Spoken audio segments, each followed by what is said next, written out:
Of the topic is Parks and Recreation Assessment and Fee Study. No public comment will be taken, and the council will take no formal action. Let the record show that Councilor Falconer, Martinez, Schimmel, Council President Valenzuela, Councilor Marshall, Councilor Gustafson, and Parks and Recreation Director Ann Lane, Jesse Vanderzanden are present at the table.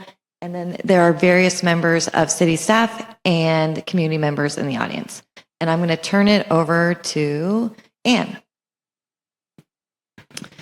So thank you for your time this evening, Mayor and Council. Tonight's work session is focused on the Parks and Recreation Assessment and Fee Study. This topic is complex and uncomfortable. We're going to take it one piece at a time. After each piece, we'll pause to check in, answer questions, and discuss the information. The recently adopted 2040 Vision Plan includes a goal for a healthy and active community. An intended outcome for the goal is an increase in safe and accessible recreation opportunities. A few actions needed to reach the goal include the identification and reduction of barriers to participation and increasing access to recreation opportunities. Additionally, this project has been identified in the adopted City Council goals and values for both 2024 and 2025. The expressed goal to enhance recreation opportunities for all with an objective to complete the Parks and Recreation Cost Recovery Plan is intended to see outcomes that increase quality of life for a happy and healthy community, fiscal sustainability for maintenance and operations, and accessible recreation opportunities for all ages and abilities. Lastly, we are required to do this work, as directed by City Code Section 3401. Shown here fully, the yellow highlighted section states, the philosophy is to base user fees on cost of service, so the city will be able to recover the costs associated with delivering a service to an individual or group. By recovering the cost of providing a service, the rest of the community is not subsidizing services benefiting individuals. It is also important to note that City Code 3402B states we are required to complete a cost of service study every 5 years. I'm going to transition now from covering the why portion of this presentation to a brief history of the project. Then we'll have our first check-in.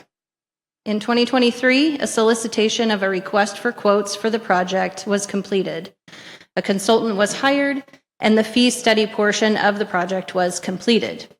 In 2024, time was spent soliciting input through 2 joint work sessions with the Parks and Recreation Commission and City Council, as well as a community stakeholder workshop and a partner network workshop. After that, a draft recommended cost recovery model provided by the consultant was presented to City Council and the Parks and Recreation Commission. Later that year, the Commission held a work session to explore ideas and discuss options to address concerns raised about the rentals category. In 2025, the Commission held a work session to discuss a recommendation to City Council regarding rental fees for athletic spaces. Consensus was reached that they were at an impasse on a recommendation regarding the rentals category, but voted to recommend approval of the rest of the plan. Next, an athletic club and organization stakeholder meeting was held. Based on their comments, consistent themes emerged of affordability, maximizing opportunity for participation, and recognition that these organizations provide a benefit to the community. Since the last stakeholder meeting, there have now been 2 City Council work sessions, and that counts tonight's. This wraps up this section of the presentation on why and the history, and we're going to do a brief check-in. Anybody have any questions or discussion? Okay, we'll move on. One of the steps along the way in developing the plan was to develop service categories. What's shown here is an excerpt from the final report provided by the consultant. In essence, the purpose of organizing all parks and recreation services into categories is to discourage attempts to determine fees and charges, and therefore cost recovery decisions, based upon special interests, age-based services, or individual values. 10 service categories have been developed, and their definitions are written out here. This, too, is an excerpt from the final report provided by the consultant. These 10 categories represent only the services offered by Forest Grove Parks and Recreation, and every service offered by Parks and Recreation is assigned a category. In addition to the service categories, there are common good services and exclusive benefit services.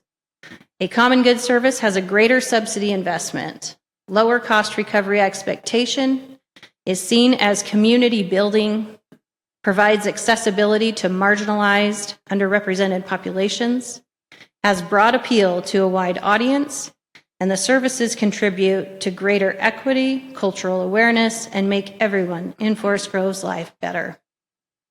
An exclusive benefit service has a greater cost recovery expectation, lower subsidy investment, is individualized, of special interest, requires higher competency or ability level to participate, are specialized activities, and are often accessible outside of the Forest Grove Parks and Recreation system.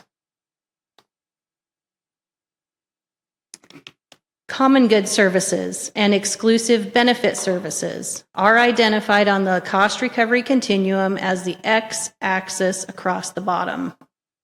High subsidy, low cost recovery, and low subsidy, high cost recovery are identified on the cost recovery continuum as the y-axis along the side.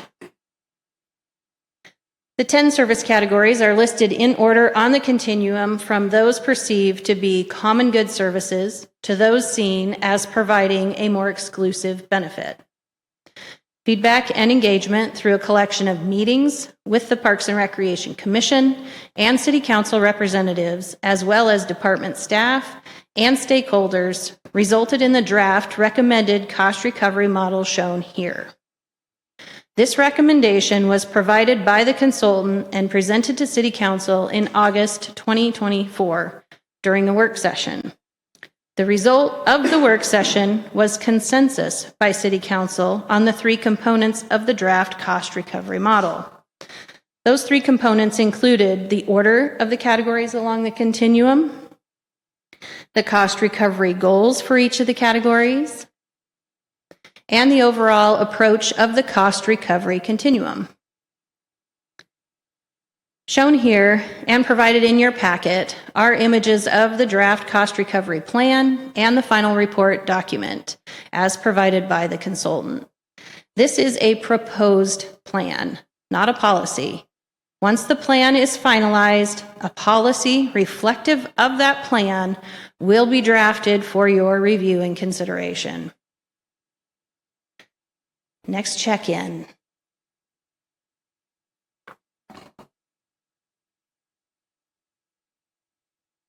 Does anyone else have a question?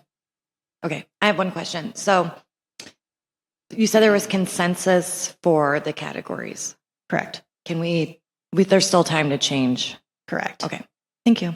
Yes. Oh, Counselor Schimmel. Oh, microphone. Pass that one, please. Thanks.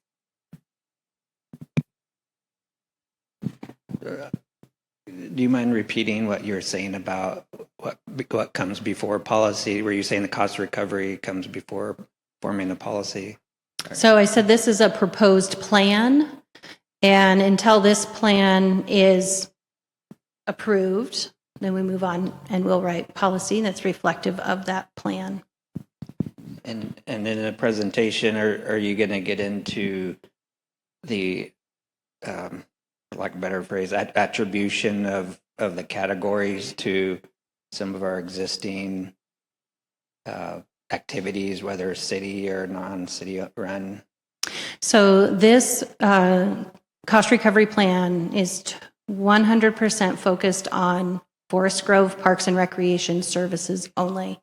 Those are just the services that we develop and we offer through our department.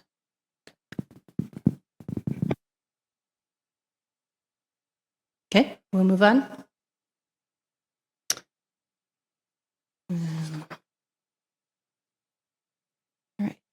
Shown here is a revenue and expense report for the Parks and Recreation Department that was generated using the final figures from fiscal year 2023-24.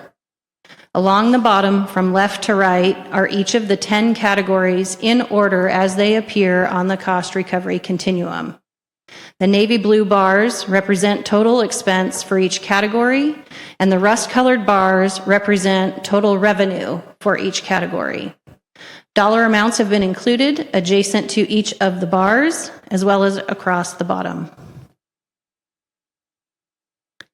Shown here is an actual cost recovery and target cost recovery report for the Parks and Recreation Department that was also generated using those same final figures from fiscal year 2023-24. Again, along the bottom from left to right are each of the 10 categories in order as they appear on the cost recovery continuum.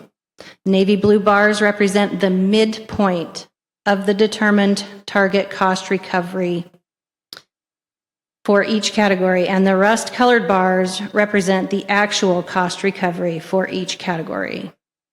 Percentage amounts have been included on each of the bars as well as across the bottom. Currently, the bulk of all Parks and Recreation services are landing within the categories of drop-in activities, beginner activities, education and enrichment, and intermediate and advanced activities. We have very few, if any, services developed for categories like community events, special events, personalized services, and food and beverage and merchandise sales. These are areas of potential future growth. These are also categories that, because of the limited number of current services developed in those categories, expenses are also low. We're going to check in right here. Good to go? All right. One of the deliverables we required from the consultant was a tool that Parks and Recreation staff could use to determine fees for services. The worksheet shown here is that tool. Most of the fields auto-populate from data that was collected during the fee study portion of this project. It's quite comprehensive and consists of 4 different parts that are linked together. This worksheet will be used for every service provided by Parks and Recreation. Part A is where general activity information is input. Here's a zoomed in look at that. Part B is where activity details are added. Zoom in on that. Part C is where direct expense totals auto-populate based on the inputs from each of the parts. Zoom in on that. And part D is the final part of the worksheet and displays the auto-generated cost recovery and fee planning figures. We'll zoom in on that. Okay, check in.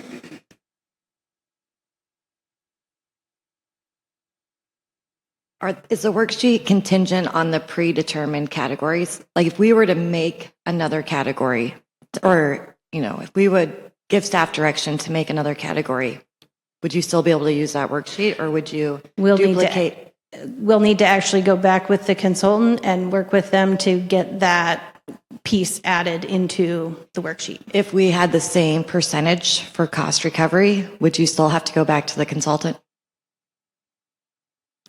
I'm not sure. You see what I'm saying? Like drop-in activity, I think is 20 to 40% cost recovery. If we said that for something else, Anyways, just a question. If we can, one of the categories I think in on the worksheet was the percentage of cost recovery. So I think what you would do is just plug in whatever that cost recovery percentage is for that category. And yeah, that's going to change. Right. So the worksheet is adaptable to the model. Thank you. Any other questions? Okay. Okay. The adopted fee schedule and the cost recovery continuum have a direct correlation. Shown here on the left is the current adopted fee schedule for Parks and Recreation. On the right is the draft cost recovery continuum. The bright pink lines identify and connect the drop-in activities on both the fee schedule and the continuum. When we look at the actual cost recovery to target cost recovery data, the drop-in activities category shows the actual cost recovery rate for those activities is much higher than the target cost recovery rate. This is an indication that drop-in activities are high-performing services. Various factors may influence this result and should be examined. Those factors may include activity frequency, duration, fee, participation, demand, and more. If one or more of those factors are out of alignment, staff should consider implementing strategies to reduce the delta between actual cost recovery and target cost recovery. Again, shown here on the left is the current adopted fee schedule for Parks and Recreation. On the right is the draft cost recovery continuum. The bright pink lines identify and connect the rental services on both the fee schedule and the continuum. When we look at the actual cost recovery to target cost recovery data, the rentals category shows that the actual cost recovery rate for those activities is much lower than the target cost recovery rate. This is an indication that rentals are low-performing services. Various factors may influence this result and should be examined. Those factors may include rental frequency, duration, fee, participation, demand, and more. If one or more of those factors are out of alignment, staff should consider implementing strategies to reduce the delta between actual cost recovery and target cost recovery.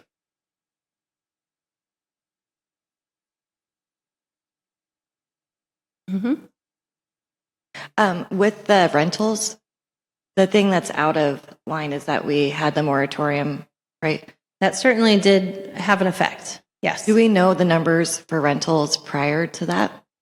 So that would have been back in what, 2021? That was when we first implemented Civic Rec and started tracking all of that information. I think we could go back and see. Doesn't matter, but yeah. I just wanted to highlight that that was the reason the rental is that we have not been charging rental fees for the last 2 to 3, I think 3 years. Yes. While Yes. we've done this process. So that's why, I mean, Absolutely. okay. Yes. Thank you. There might be some skew too because of Can you use the microphone? 'cause of Sure. the- There might be some skew too because of when COVID happened. Okay, any other questions? Okay, thanks. So can I just expand on that just a little bit? Okay. So athletic field rentals aren't the only rentals that go into that category. It's also if the pool is rented for a birthday party or the spray park, picnic shelters, all of those things are rentals. And that's why in the bar graph, you're seeing that some revenue was generated. Okay.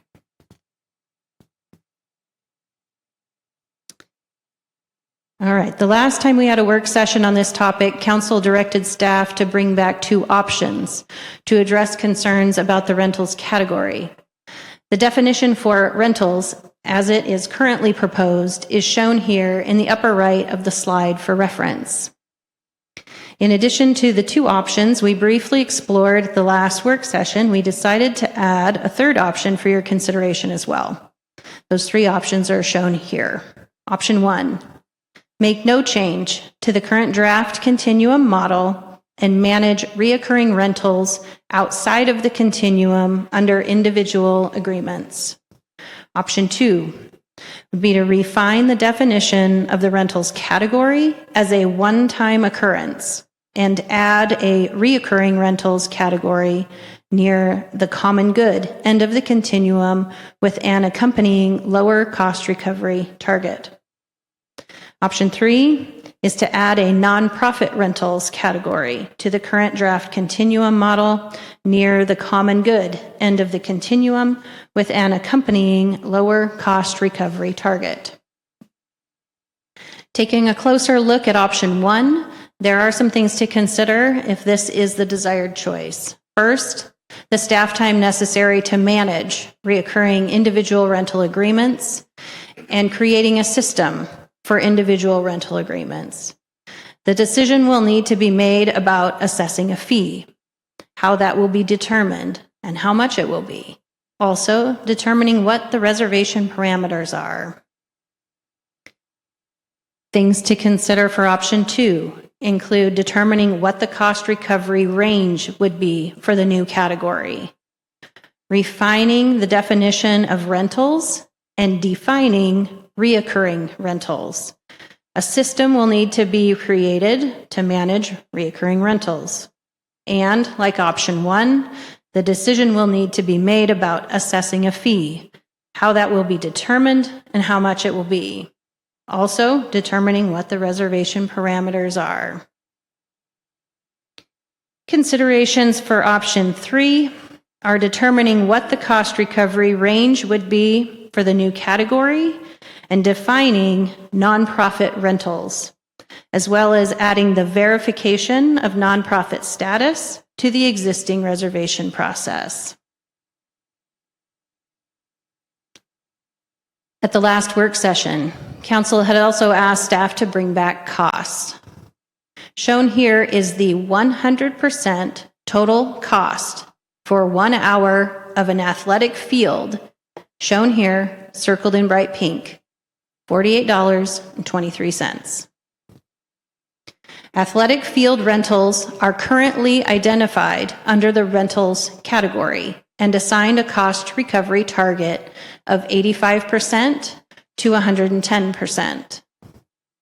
If we take the 1 hour cost of an athletic field at $48.23 and apply the low end of the target at 85%, the total fee assessed to the renter is $41, or 85% of the total cost.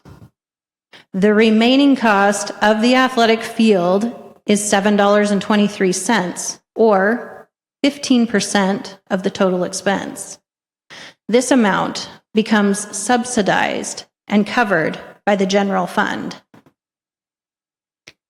Option 2 and option 3 both recommend creating and establishing a new category and locating it toward the common good end of the continuum. Since a cost recovery target has not been set for either of those options, for this example, we are simply flipping the cost recovery percentages to illustrate what a 15% cost recovery rate looks like. In this case, the 1 hour cost of an athletic field at $48.23 has a target cost recovery rate of 15% applied. Then the total fee assessed to the renter is $7.23, or 15% of the total expense. Then the remaining cost of the athletic field is $41, or 85% of the total expense.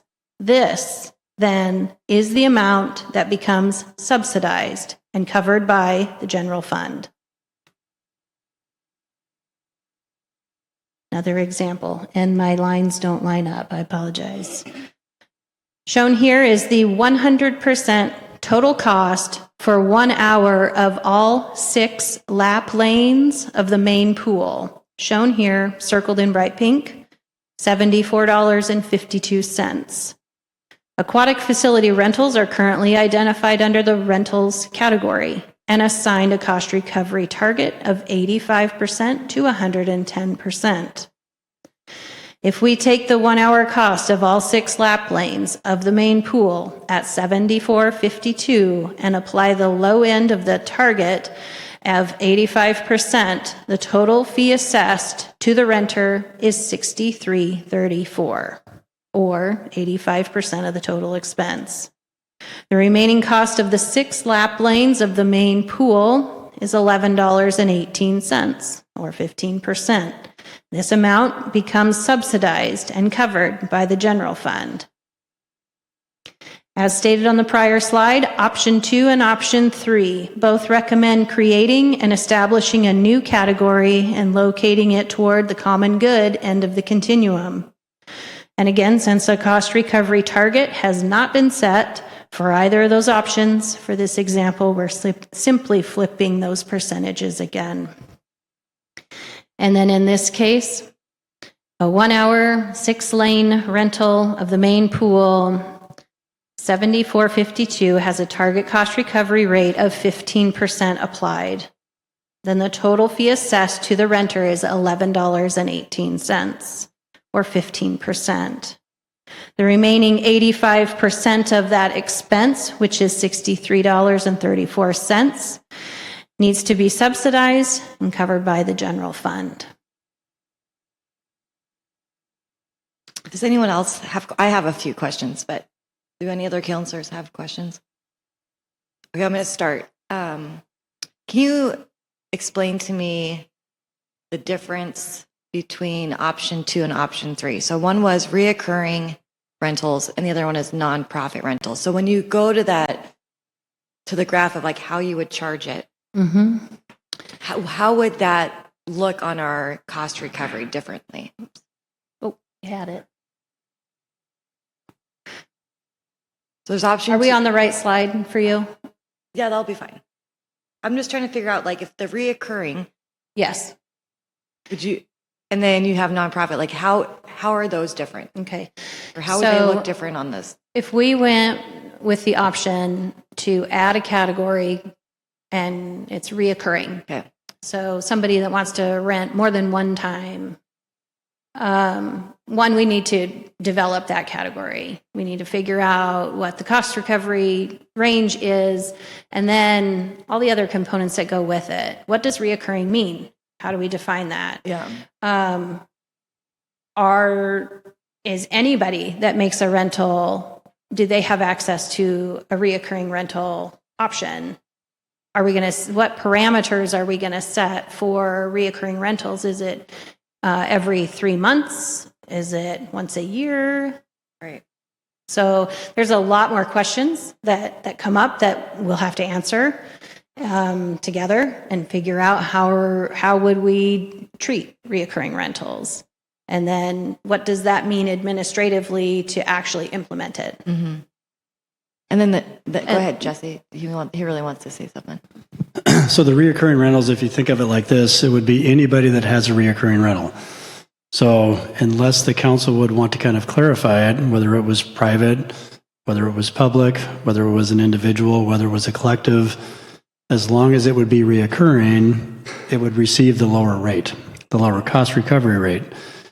You could differentiate that with like nonprofits, which would mean that that lower cost recovery rate would only be eligible for nonprofits that receive it. There's other layers that you can put into it. The real kind of question becomes, what is the category for that lower rental rate if the council wants to do this option? And it can be nonprofits with reoccurring rental rates. It could be all kinds of different layers.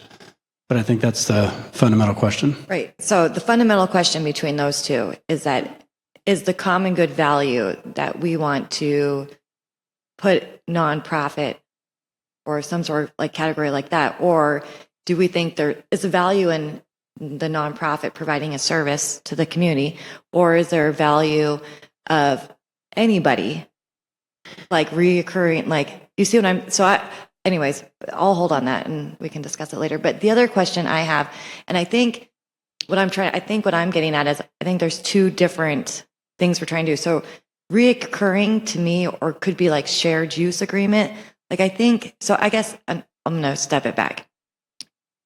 If the school district for their swim team comes and says, hey, we want to use the pool for our high school swim team, or Pacific does, where would they fall on the cost recovery scale?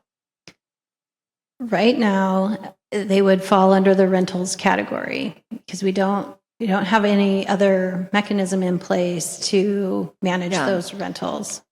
So, and then just I want to put it out there. I think that in my brain, what I would like to see happen is some sort of shared use agreement with our reoccurring partners, right? Like the school district, the university.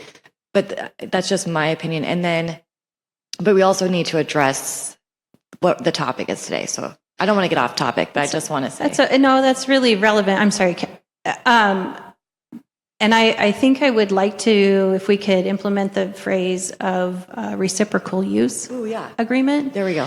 Because Parks and Recreation, as we're trying to develop and grow and expand, we don't have a place to do our programs. And the school district and Pacific may be able to come to the table in that situation through a reciprocal use agreement. What we can offer those two entities is use of the pool, which is what's been happening for a long time. We would like in return some use of indoor space, particularly in the off season, so we can continue to run awesome programs. I totally agree with you. And I'm wondering two things really quickly. Just, I think the data supports that, right? Our drop-in activities are really high, and that's just at the pool. So imagine if you had drop-in basketball, drop-in volleyball, drop-in pickleball. So I think I like that term, reciprocal. And I'm wondering, do we create that category as well on this, or do we not need to? Because we're hoping that it's an exchange of services and facilities at a fair, at an equal rate. Do we not have to put that on there? I think a reciprocal use agreement doesn't need to appear on the category, on the continuum. This is the services that we are offering the public. Any other questions? I don't want to dominate all of my questions. Counselor Schimmel. Yeah, I wasn't sure I clearly understood this distinction in the options relative to actual circumstances, and related to that with their two examples. I think I understood you to say those are actual scenarios. What was the Parks and Rec deliberation on those scenarios relative to their exposure to sports teams? So,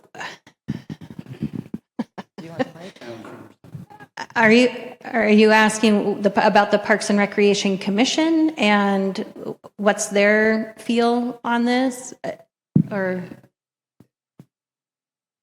Yeah, well, just looking back to previous conversations, there was a reaction to numbers shared before. So this, what I'm understanding is this could be an actual scenario for the use of a field or a pool. Is that, if I understand that right?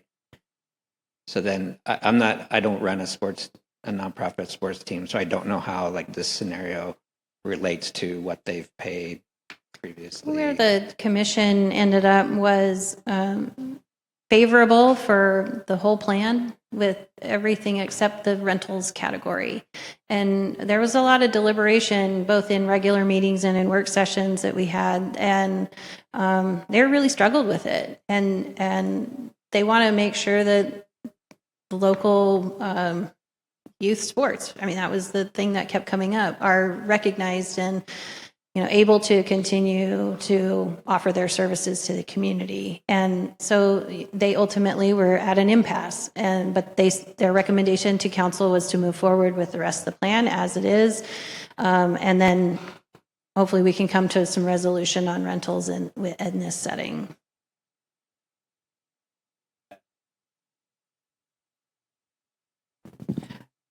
The question is specifically around the two scenarios. There's actual numbers in here. So if a nonprofit sports team were to look at the athletic field number, would they be able to relate that to their current budget and they tell us whether that is affordable Well, I think they have told us, and they've told us, no, it's not. of this specific number? No, I don't think these, I think this is just to illustrate how the model could work, so that from a policy perspective, the council could consider different policy directions. Currently, if you're looking at a field rental, there is no charge for the field rental. There used to be a per hour facility charge for a field. It was, I guess, inconsistently administered, if you will, and so a moratorium was put on it. I don't remember what the per hour fee was for the fields, but there used to be a per hour fee. And that is no longer, that was revised in the latest rate schedule adoption by the council. Depending on if the council looks at this model and wants to implement a cost recovery plan, and depending on where you put the cost recovery for an athletic field rental, in this particular case, if you put the cost recovery at 85%, it's $41 an hour. So if a nonprofit field would rent it for 40 hours, that'd be 200, or 4 hours, it'd be $204. Conversely, if you set it at $7.23 and you rented it for 4 hours, it'd be about $30 for 4 hours. This schedule would still have to be approved. The cost recovery plan, the percentages, and also the fees would have to still be approved by the city council. And to be clear, this is not a proposal.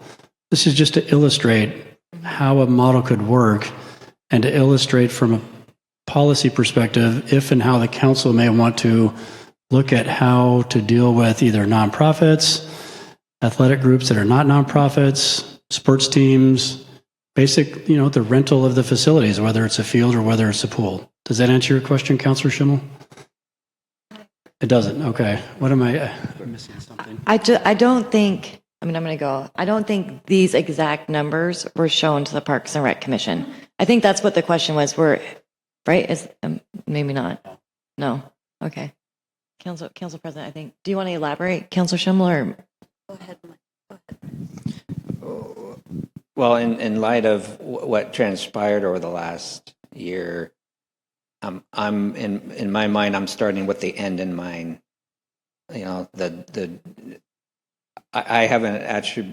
associate nonprofit programs as highly as any program the city would provide.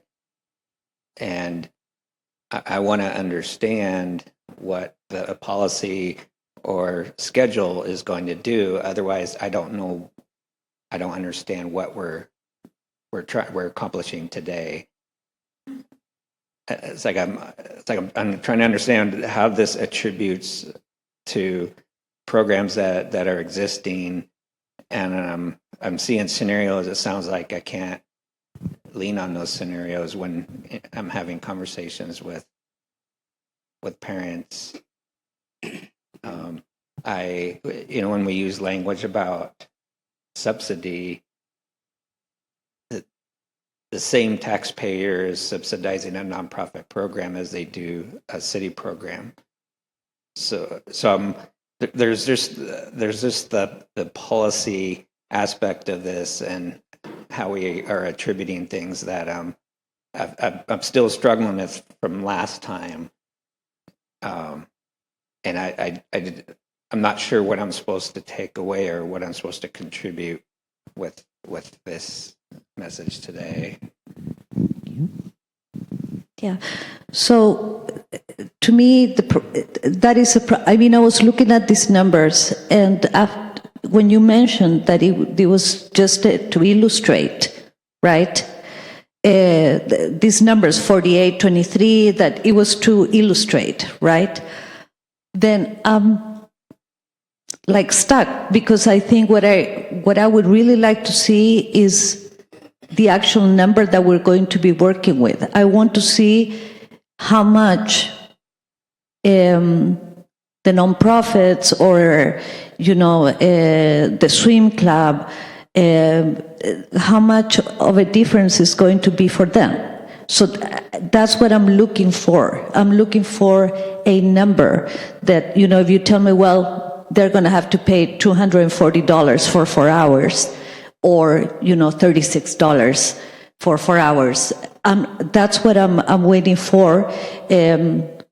because then I cannot vote on anything if I don't have a number. So maybe I can dissect this a little bit. Option 2 and option 3 is to create a new category and put it on the continuum.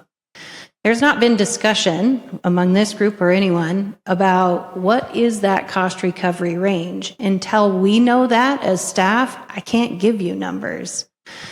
The 15% that you see up there is an example. If you chose to establish a cost recovery range that had 15% in it, this is how much they would be charged. For an athletic field at 15% cost recovery, they would be paying $7.23 for 1 hour. For example, if you were to put the existing fee for field rentals into the cost recovery model, the cost recovery would be zero because there's no fee for it. It's free. There is a light fee associated with the lights, and you could look at the light fee essentially and say that is 100% cost recovery. So if it costs $20 per hour for lights, we are recovering $20 per hour for lighting that facility. So in a way, if you look at athletic fields right now, and for the actual field, it's at cost recovery zero. It's at kind of the very far left end of the common good. If you look at the lights for the field, for the existing fee, that's 100%. We're recovering all of those costs 100%. Does that kind of help out? I think the policy question we're trying to kind of see if we can talk about here today is like, where would the council from a policy perspective like it to fall within that paradigm? And then the fee will be adjusted accordingly based on that. So I know it's kind of a back and forth or chicken and egg, if you will, but we're just trying to see if we can get an idea. Does that help, Counselor? I think we're running into the issue of if it's 5%, what are we going to base it off of still? So, I mean, it could be, we could say 5% and it's still $7.23. No, We could say- it's $48.23. So it's $48, and is that an indirect, That's indirect usage of the all field? So in that's- costs 1 hour of an athletic so, field. Like, and that's the indirect cost of mowing the field, everything like that? Or is it just, It's full cost, okay, so even if they don't use the field, we're still mowing the field?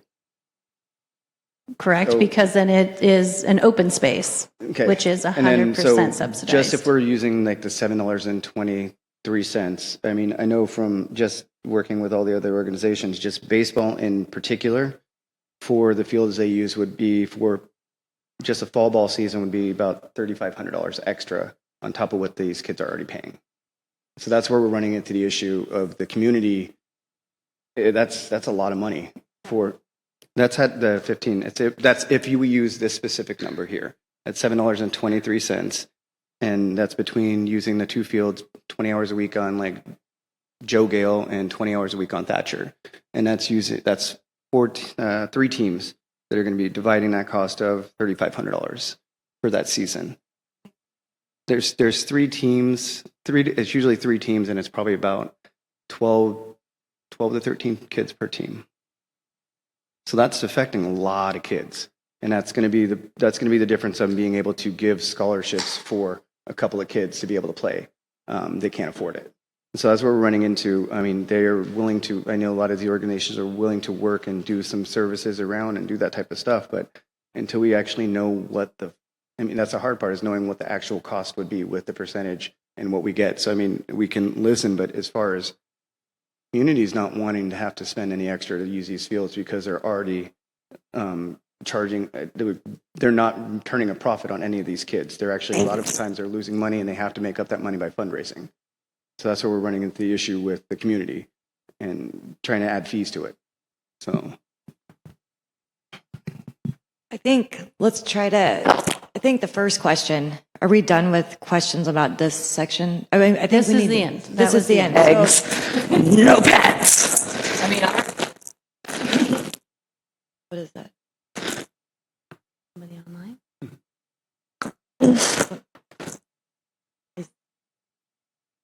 I don't know. Okay. I'm going to go for it. Always. I mean, yeah. Can I have? I'm so sorry. Here we go. Is somebody on Zoom?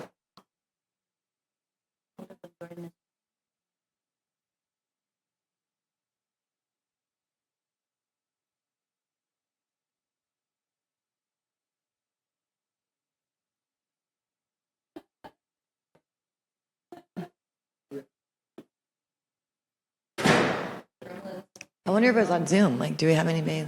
There's nobody even on. We got Zoom on. Who knows? Okay. If we can go back to, sorry, Mariah, thank you. I still hear it. I still hear it.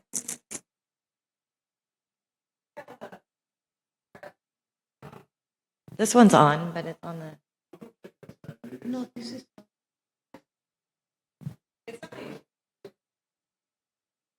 How in the dickens am I gonna do this?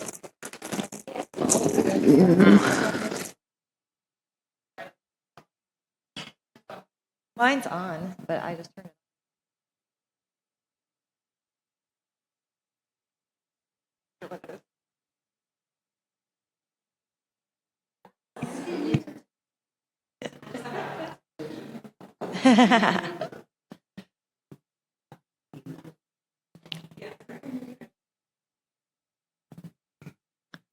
Okay, I think the discussion items are, let's go back to the options to start our discussion. So option one was to not change anything and keep rentals at 100%, like not add a category. Is there any consensus or anybody that wants to do that? Councilor Falconer has a question. We don't have a mic quite yet. The thing about these.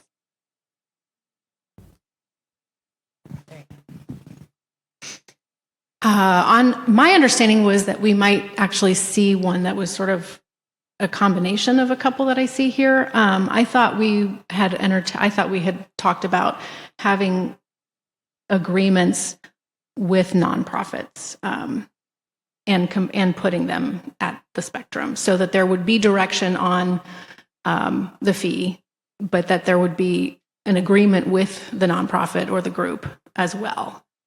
To define some of the questions that you have on your slide about, well, these are things to consider about, the recurring, some of the questions, considerations under that would be defined by a use agreement. So I'm actually maybe putting out there that we have a combination of option one and, well, Not one. I guess it's actually 1, 2, and 3 because it's recurring nonprofit use agreements. Right. So the questions would be answered by the use agreement itself. So not exactly one, because one would be no change, but adding a category and blending option 2 and option 3 together to have nonprofit reoccurring. Am I articulating that because I correctly? think that's really what the teams are anyway. I mean, we've defined them primarily as it's the youth sports that, I think we're all sort of.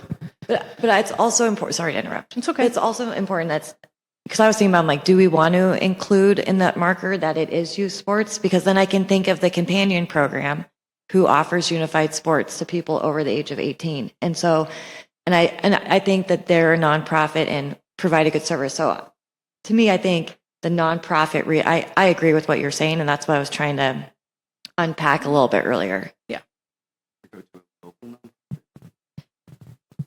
Is that an option as far as local nonprofits? Yeah, we haven't. You need a mic. We only have 2. And did you want to answer the local versus in-city, out-city? So we operate with every single service that we charge for pays 30% more if they're an out of city limit program. So that that is how we would address out of city. It's 30% more, whatever, to all of the categories.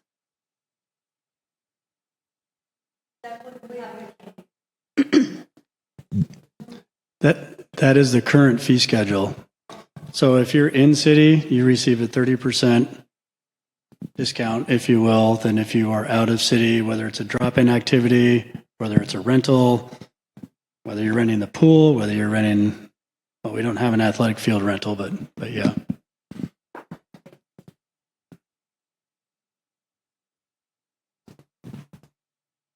But to kind of piggyback on what Councilor Marshall was saying, couldn't we say though that in city, I mean, we could just decide that this policy would only apply to nonprofits that exist within the city limits. Is that what you were getting after, Councilor Marshall? Yeah, essentially, what would it be? Something along the lines of, like local nonprofits would go at a discounted rate of like well under what out of city nonprofits. I think I want to go back to what was said in slide 8 on the purpose of this approach is that we make decisions that aren't based upon special interests, age-based services, or individual values. We serve everyone, and we can serve everyone fairly if we administer our policy fairly. And if I'm hearing what you're saying, and that is that local youth sports should pay less than any other nonprofit, that puts us in an awkward position, a risky position, if we're approached by Special Olympics. They want to come and they want to rent our fields for competition. Why would I not give them the lower rate?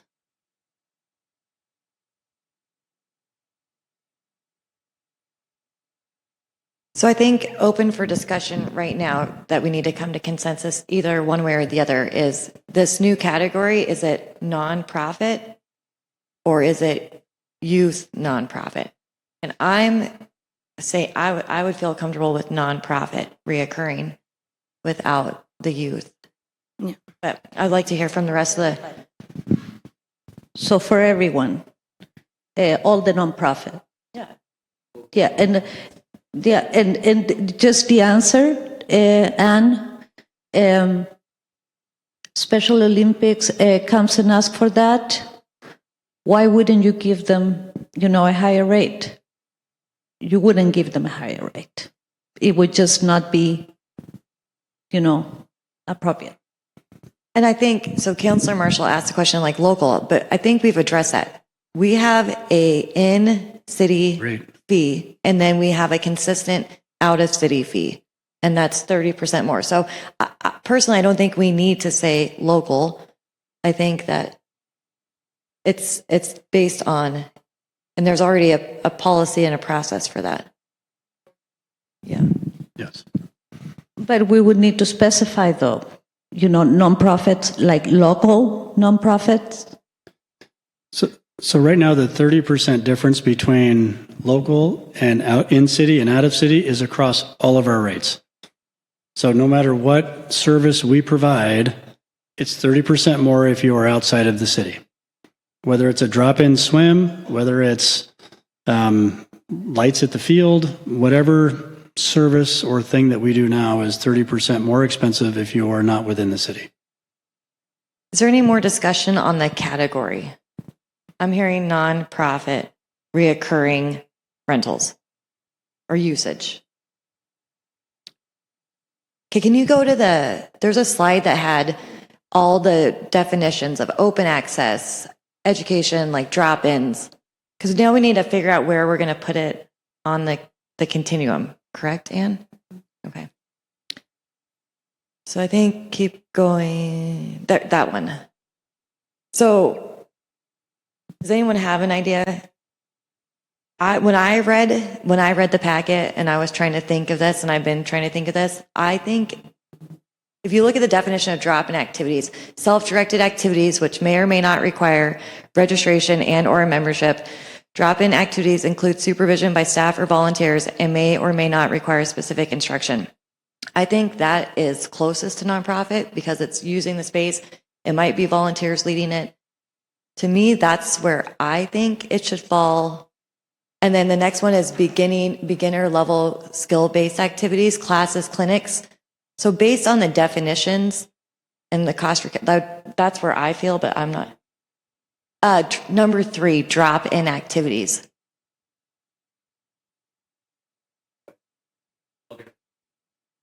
Go ahead, sorry.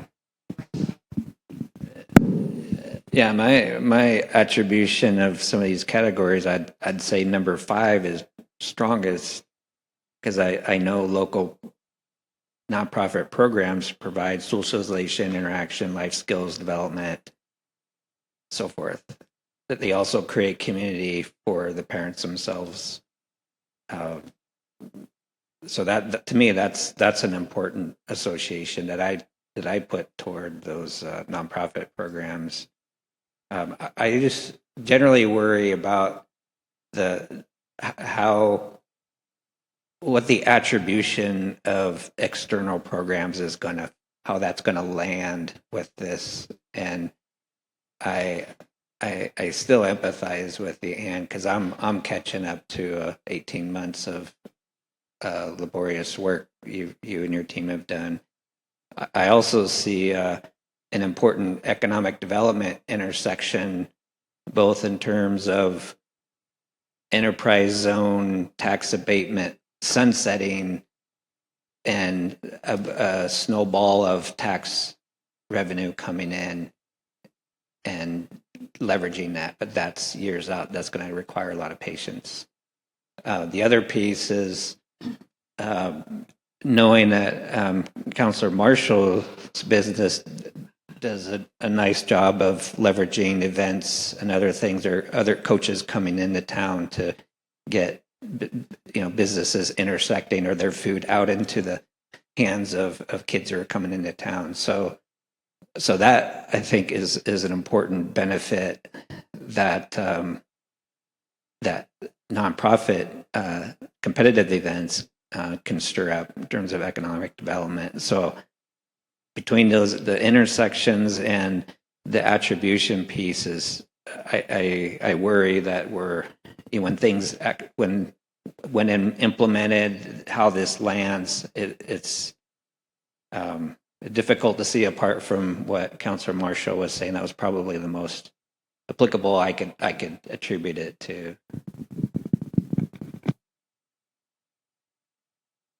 Can I just orient myself, and maybe this is helpful to others, but it'll be helpful to me.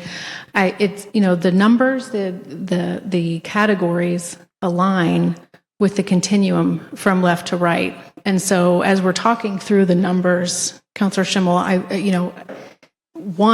so the number 1 is all the way down at the bottom, and so as we go higher up the numbers, the categories from that other page go higher up in the cost recovery continuum. And so what I was hearing is that I thought we all sort of had consensus that, the programs that we were hearing from were most concerned with being categorized with a higher number and therefore a higher cost recovery percentage. And so I don't think, maybe we just need to, maybe we need to add some language to our categories, but I don't think that, at least I wasn't hearing, and I don't think that I'm willing to go higher up on the scale than maybe what the mayor was suggesting. Thank you, Councilor Falconer. Anyone else with where this category should fall on the scale? Councilor Martinez? Yeah. I'm with Councilor Falconer. I agree that we want to be careful about the cost, and Councilor Marshall already expressed that even 7.35 an hour is quite expensive for the Little League teams because they aren't making a profit. So that's a concern.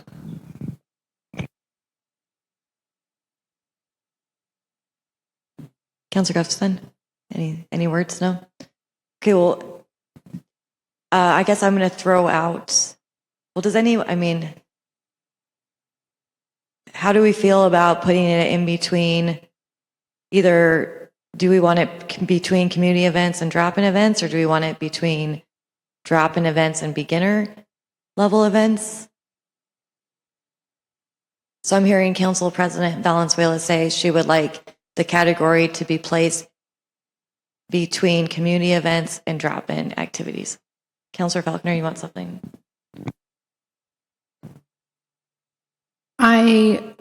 Because the illustration, I think, is what is going to,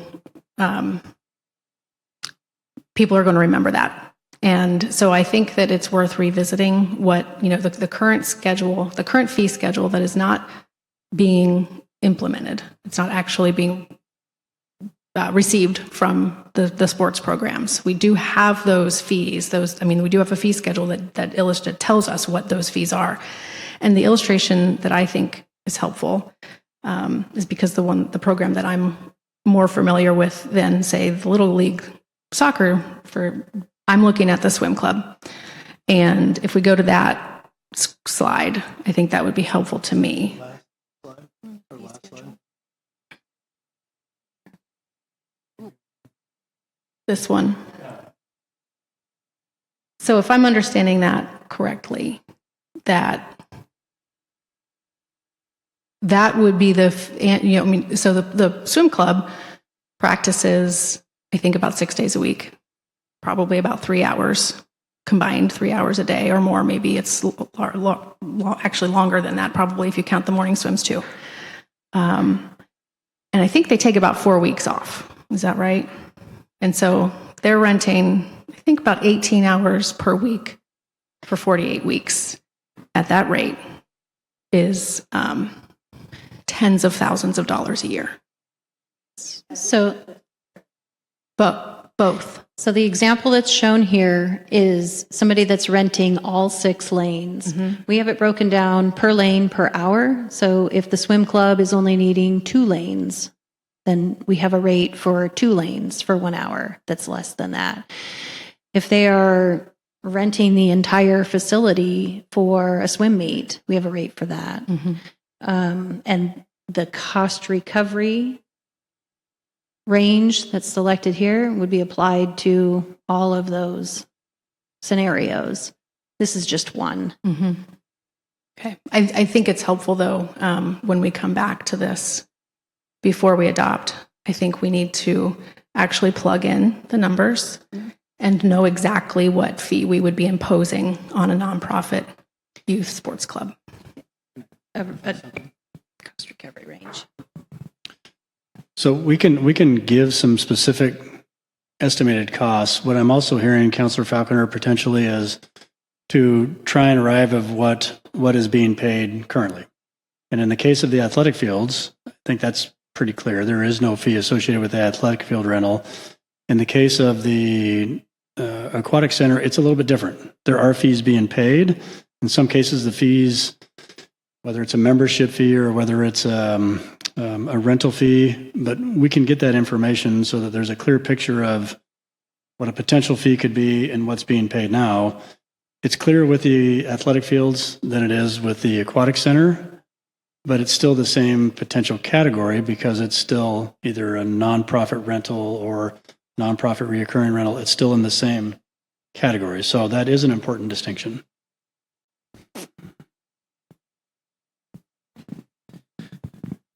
Is there a way to get a percentage if we do come to consensus between like open access and community event and drop in and beginner lessons? Is there a way to get those specific ones there so that we can have more of a more insight to what we're going to be voting on? If you can determine a cost recovery range, we can give you the numbers. So is there any way, if we say, can we get the price breakdown with those 3 different prices, we would be able to know and be able to vote on something like that? So we don't have to necessarily come with, this is exactly what we want, but we would get more options of what we would be looking at by the different categories. Yes, absolutely. I just need direction on what is the cost recovery range I'm doing the calculations to.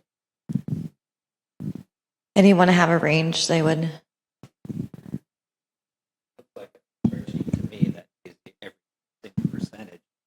I mean, I don't, well, given what Councilor Falconer said, I mean, this looks like a spreadsheet that gives you every possible percentage, and it's comparing it to what they are paying today and what they can afford. It doesn't feel complicated to come up with a spreadsheet. I understand we're being asked to determine a policy. I'm still back at the last meeting when nobody wanted to circle back to just the philosophical stuff. I still feel like we're just miles apart on just the philosophical. Yeah, there's just philosophical differences that I'm still sensing, and I worry about how this gets implemented. If we're just throwing out a percent, not knowing how it lands.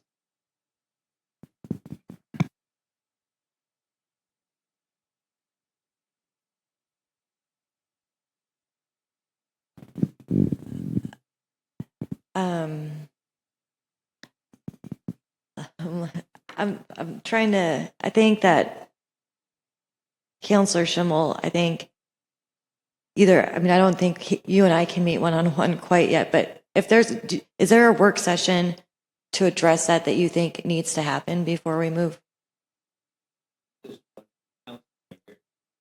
I know, well, that's what, I think, hang on really quick. I think we have another we're butting up to we're actually overtime with our other work session. So what I'm hearing the consensus is, and I want to make sure I'm getting it correct, is that the council would like Parks and Rec to come with an additional category of nonprofit reoccurring usage or rentals, or what's the word? Is it? I think just nonprofit rentals. If you want to put the term reoccurring in there, that's going to need a little further examination of what are we talking? You want reoccurring? Yes, to be defined by an agreement. I think that the protection, and I think, we might need like another subheading, but if there's a nonprofit that's using, I mean, look at the swim club, like there has to be some sort of grace or agreement that someone's consistently using it. That's different than a one-off rental. And I think what we're hearing is that we want that to be recognized.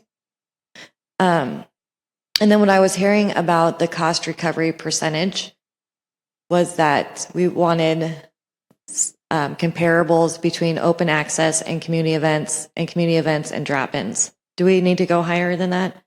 Because the drop-in, I'm just playing, the drop-in cost recovery goes to 40%.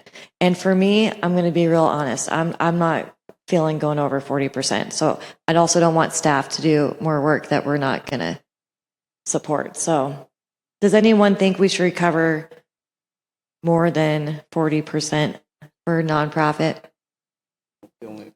I'm hearing no. So in all reality, we don't want to recover anything. We want them to be able to do the sports for free. That's what we're going to come to. That's where the impasse is going to be, and that's what we have to figure out.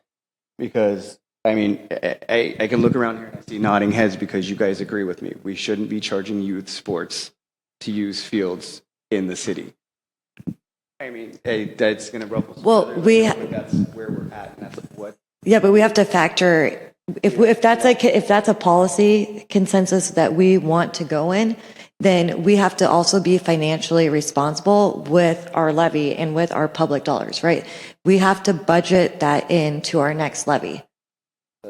I mean, so that's what the deal is. At right now, we can take steps in that direction if the council wants to, but I think that's the direction the council wants to go. I may be speaking out of turn, but that would be what I'm seeing the council. That's why we're having such an issue with this, is because we know what the city and what the nonprofits are doing for the community and the community members and the youth, and charging them anything, it's a hard pill to swallow. And that's where we're running into the issue. And I think that's what we need to figure out. So no matter what number you put up there, it's not going to sit well with anybody. And that's where we're running into it. And so that's what we need to figure out. I know the open access is 0% cost recovery, and then the community events is 0 to 20%. So personally, whether it's 0% still, and it's open access, I would want it between open access and community events. But then I had a question with, I know we have 30% difference between in city and out of city. If there's reoccurring and we decide what that means, can there just be something baked in for reoccurring, which qualifies under this thing here? You get a 20% discount or increase, whatever it is that we're thinking that should be. Can that be baked in the same as the inner city versus outer city charges? So it doesn't have its own category as recurring, but. Hi, Jesse. So I think you can do a lot of different things with rates. You can put an annual cap on it. You can put economies of scale type rates. I think some of the questions that come in for staff or the administration of it, but we can look at those different options. And there's all kinds of different ways to kind of structure rates around the service that you're offering, and all kinds of different ways to charge for those services, or in some cases not charge for those services. And I think getting this feedback from the council will help us put together a next increment about what could potentially be there and for what services. And so so the short answer is yes, we can do something like that. And it's here. Just so you're feeling what I'm feeling or hearing what I'm feeling. I'm with Counselor Marshall, because having the kids be out and active, it increases their physical and mental well-being, their education, their abilities to socialize, and it does decrease the issues of kids being bored and getting into trouble. This entire thing is going to benefit not just the kids, but our future, and how we do pay for, fire department and police, and how many calls there are, and all of that. So it's so important for me for the kids to be able to go out there and play. Okay, we are 15 minutes over. So are there do you have what you need from the council to move forward on this, or can you help clarify anything else you need? So you want a nonprofit rental category added to the continuum, kind of off to the side right now on the lower half. You want a spreadsheet with 0% to 40% and every percentage in between, and a calculation for every item that we rent. That's what I was understanding. Do we need I don't know. Can I ask an honest question of staff? How many hours do you think that will take you? And I'm being pretty pointed. For council, I don't need all of that. I need to know how it's going to affect the swim club, how it's going to affect the soccer team, how it's going to affect a baseball team. I need to look at some of the key at both ends of the spectrum, from rentals and. Swim club's a little funny because they use the facility in lots of different ways. They'll have a small practice, they'll only use a couple lanes. They'll have And that ranges all the way up to a 3-day swim meet where they take over the entire facility.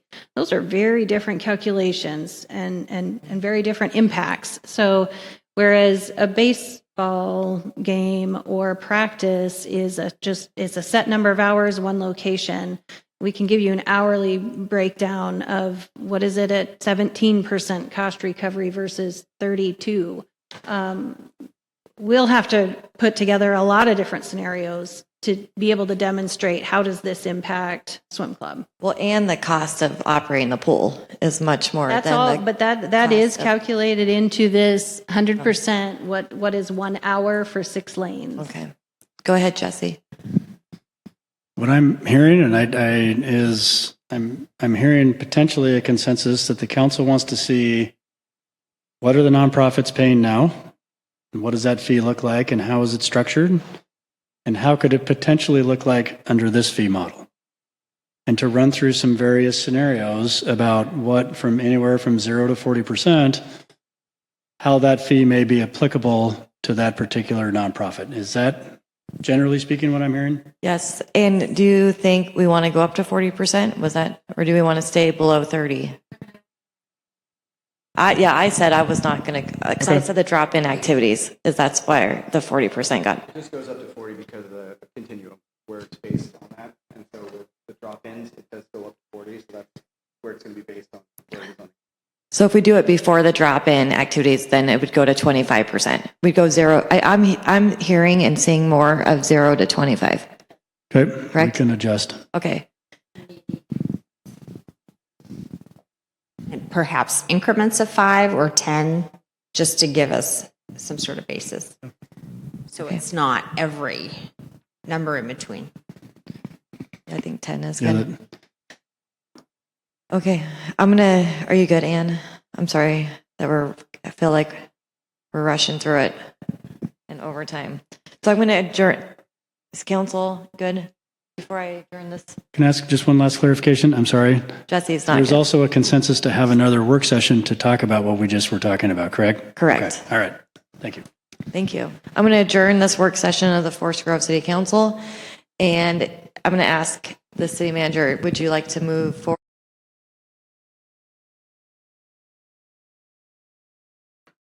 Okay, cool.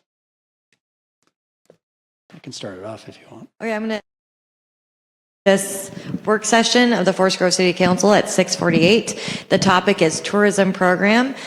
No public comment will be taken, and the council will take no formal action. Council is at the table with Community Development Director and Economic Development Coordinator.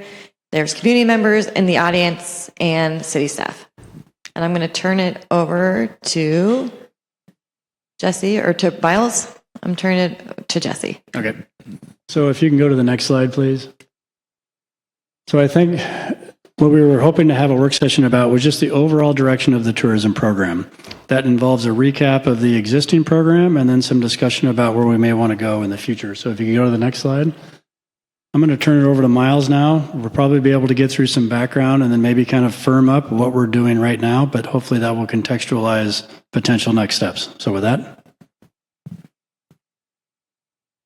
As you can see for Vision 2040, the 2040 outcome is to foster a community and sense of place. If you go to the next slide, these are the action items we think that TLT and tourism touches. And there's quite a few. Next slide, please. I'll briefly go over the history. In 2017, Council passed 2.5% TLT effective in 2018. The city did some work on a brand and a logo, and then in 2023, we developed 3 programs: the Tourism Event Sponsorship Program, the Tourism Capital Grant Program, and the Tourism Art Program. And then following that, we refined those programs. And then we had a work session and came to a consensus to raise the TLT rate in 2025. And then in 2027, the TLT will sunset unless it's extended by council. We wanted to reaffirm the consensus of council on the current tourism programs, seek consensus on our marketing promotional efforts, reaffirm and clarify consensus on the TLT increase, and gain insight on potential future projects that TLT revenues could be used for. Currently, we have about $100,000 in revenue from the TLT, and it's split up among these four buckets. 40% goes to our tourism sponsorship program. 10,000 or 10% goes to the capital grant program. 10% to the tourism art program, and then 40% for our tourism marketing program. We'd like to keep these programs unchanged, the tourism sponsorship program, the capital grant program, and the art program. And so we're seeking consensus tonight from the council if we can continue with those programs. Miles, a quick question. The tourism art program, has that been subscribed at all by the PAC? It has. Yes. Okay. That was what the mural in Lincoln Park came from this program. Okay. Thank you. Is there So I was just curious if there are some examples you can share of the capital grant program.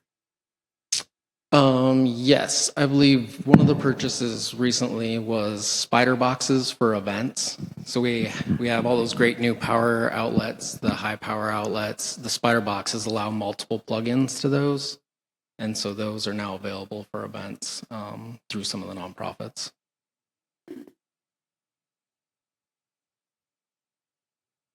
I get a head nod if we're in agreement to keep these programs?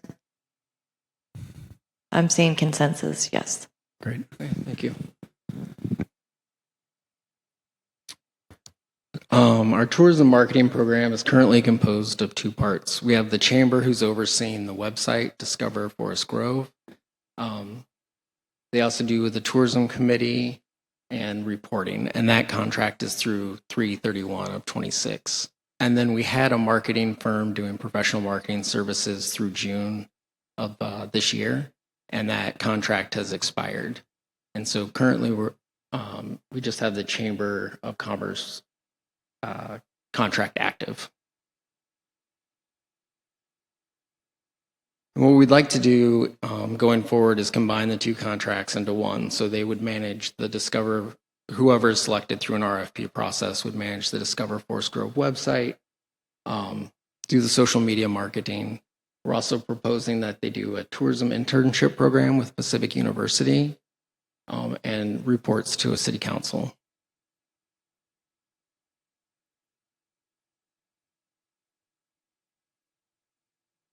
And so we're seeking consensus if this is the right direction for the marketing portion of the tourism program. Does anyone have? I'm just curious, right now, as I understand it, there's no social media activity through the end of the year unless we were to activate something Correct. in its place. Yeah, and we're working with the chamber to activate the social media through interim. Through the basis. interim. Okay. Yep. Just a little bit of clarification. That contract that was led was that Miles explained it was kind of two contracts. When the campaign was done, it cost a certain amount of money. And so when we did the RFP, it was X amount of funds. And then when the campaign is over and that money is spent, so it wasn't as though you can kind of you just have to add money to it if you want to do more of a campaign. The campaign is a campaign. You spend money on the campaign. When it's over, it's done. And that's why that contract ended. The one with the chamber, it continues because it's all year. It's the website, it's updating, it's that sort of thing. So I just wanted to clarify because there was a difference when they expired, and that was because the funds ran out on the campaign. So, Is there, with the RFP, I mean, I would like to see those two contracts together, but then also expire at the same time and be aligned. Is that okay. Go ahead, Councilor I Guston. agree. They need to be combined. It seems like it would be difficult to manage also having two different contracts. But with all of that combined and bandwidth, are we able as a city to have our marketing department help them if they need that help? Like if they need a little bit of backup or somebody to help with certain marketing aspects, just to take some of the load off if there is a tight bandwidth with the chamber, can our marketing department help with that. Do you mean currently or in the future? In the future, Okay, once that contract. Well, this is an RFP, so I don't know who will get the contract, if the chamber will apply for it or not. And then as far as bandwidth, that would be a Jesse question. I think tentatively what we were proposing was approximately $40,000 because the other programs that were affirmed were about $60,000. This one, under the current auspices, was about $40,000, and that comprises the TLT funds at about $100,000 a year. So if you did an RFP and it was about $40,000, you could do it over 2 years, 3 years. You could do 2 plus 1 additional year or something like that, however you want to structure it. The bigger picture would be that it would be for that full spectrum of kind of marketing plus website management. We're not proposing to rebrand. We're not proposing to, do any of that that's kind of big. We're just proposing to get the word out there, to continue marketing. And for about $40,000, that's probably about what you're going to get. Campaigns can cost a lot of money. They just can. So. Okay, any other questions about? So I want to be like, I know Councilor Schimmel already asked this, but I'm concerned that we have a gap in some marketing because the contract expired. So the chamber is going to take that on until this new, for sure.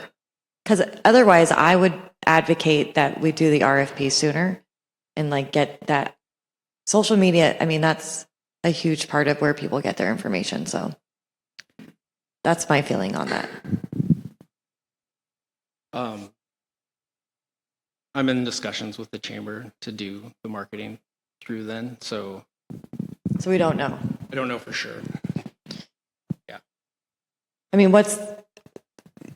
So I guess if I could maybe clarify, we can amend a contract to a certain amount, but once you get beyond that amount, then you have to redo the contract. You have to issue a new RFP. Our contract with the chamber is for the website. It's for updating the website. You might be able to get a little bit of social media here, a little something, but you're not going to be able to get creative content and a campaign per se, where you actively kind of, create, where you come on scene, you can, create a buzz, you can get an influencer, those types of things. It would not include that, Mayor. And so if the council wants to look at doing that sooner, we can certainly do that. It would require us ending the other contract early and then starting the RFP process sooner, and we can do that. I think it just depends on what the council would like to do. At present, we were proposing to do an RFP sometime in the late fall, probably in that November, December timeframe, I think. December, yeah. And then it would become effective April 1st, but we can move that up if the council would like. Well, we know what happens when we rush RFPs, so I don't advocate that, but I would rather identify some budgetary remedy that the council can authorize something incremental to get us through the year. I would caution not to ask the chamber to do anything more that we're not going to compensate them for, and that's true for any institution. But I wonder if there's some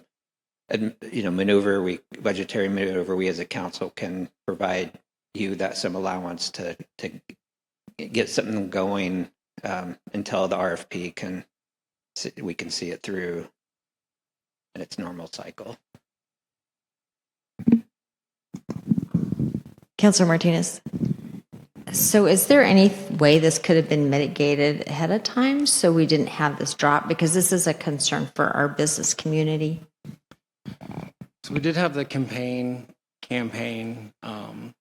budgeted, and in that contract we had a month-to-month clause that could continue marketing efforts. The marketing firm did not want to continue on a month-to-month basis, and I frankly was caught a little flat-footed. Yep.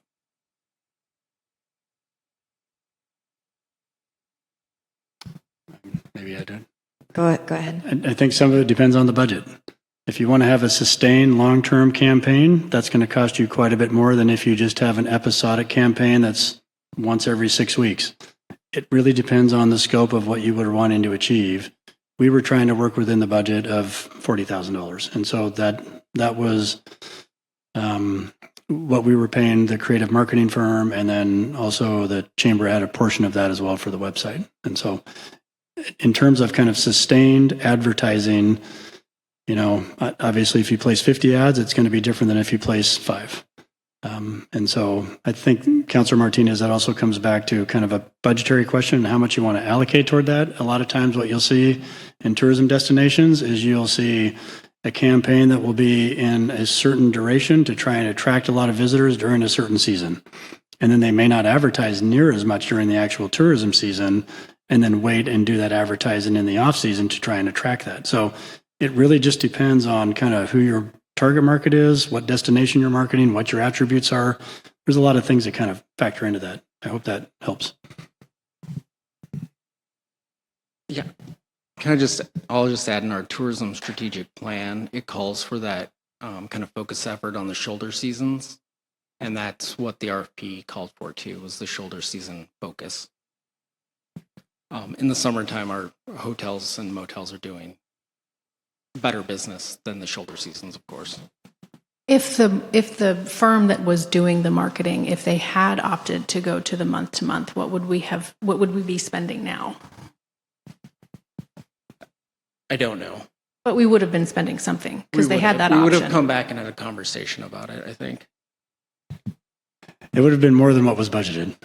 So, Okay. Yeah. So, maybe that's sort of like that to me says then that there isn't there room then for some sort of a supplement or an addendum? Or is it not for that difference? So if the council would like, this may be a question for Miles, if the request is to go back to the existing firm and to see if the contract is actually canceled and if we can buy a couple more months, we may be able to do that. And if the council would like, then we could offer a supplement to the council and we can put them back on contract. I don't know that has the contract been officially canceled with them, or did they just stop performing the service? They just stopped performing the service. So why don't we go look? If there's a consensus with the council, we can see if we can reinvigorate that contract. We would have to come back to the council, however, and ask for some additional funding to bridge the gap until March. I think that sounds good. And I'm just wondering if, in order to help set the stage for the next work session, we can move ahead to the TLT, and then we can also include on the next work session, if there's consensus to increase our TLT, what we want to give you some direction of things we want you to bring back to look at, of where we can invest that increased revenue. So can we switch, Mariah, to the TLT slide, the percentage? So there was a consensus, I believe, earlier to increase our TLT. This is our transient lodging tax revenue that we use to fund these programs. And so does anyone want to, so right now we're at 2.5. If every 0.5% is 25,000. So, for me, I think we should do 3 or 3.5. But I'm open to what other counselors think.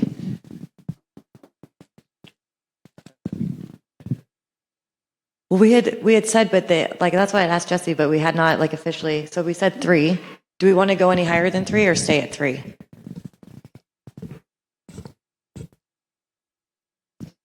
My feelings on it is that people who come, I think, to visit Forest Grove come because of the university or a specific reason. So it's not like maybe they'll stay in Hillsborough, but I guess Hillsborough is our neighbor. They're at 3%. I think anywhere from 3 to 3.5 is fine. And at this point, I would just raise it to 3.5 and not have to raise it for a little bit. But that's just my take. Yes, I would support that. 3.5. Yeah, I would support that too, because it's 0.5, but going up 1% isn't going to be really a problem, a visual problem for people who are traveling. Councilor Marshall, Falconer, Martinez, what are your thoughts? I guess we have consensus. Okay, 3.5.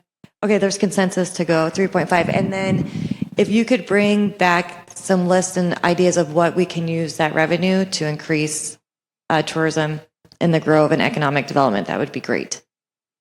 Okay, I'm going to adjourn this work session. I'm going to give you guys about, a bio.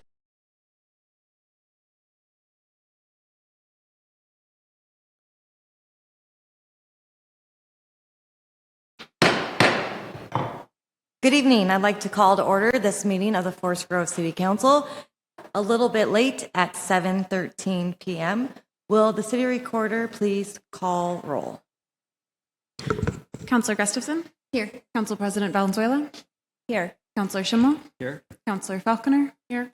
Councillor Martinez? Here. Councillor Marshall? Here. Mayor Wenzel? Here. Forest Grove City Council meetings are located on the land of the Tualatin Kalapuas, who call themselves the Atpalati. They are now part of the Confederate Tribes of Grand Run. Will the audience and council please join me in the Pledge of Allegiance?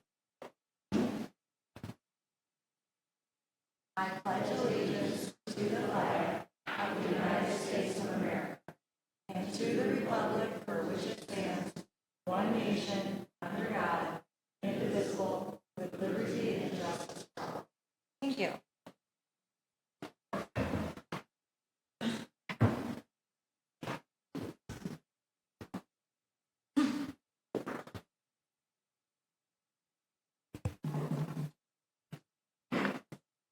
We are going to begin tonight with a proclamation for Hispanic Heritage Month.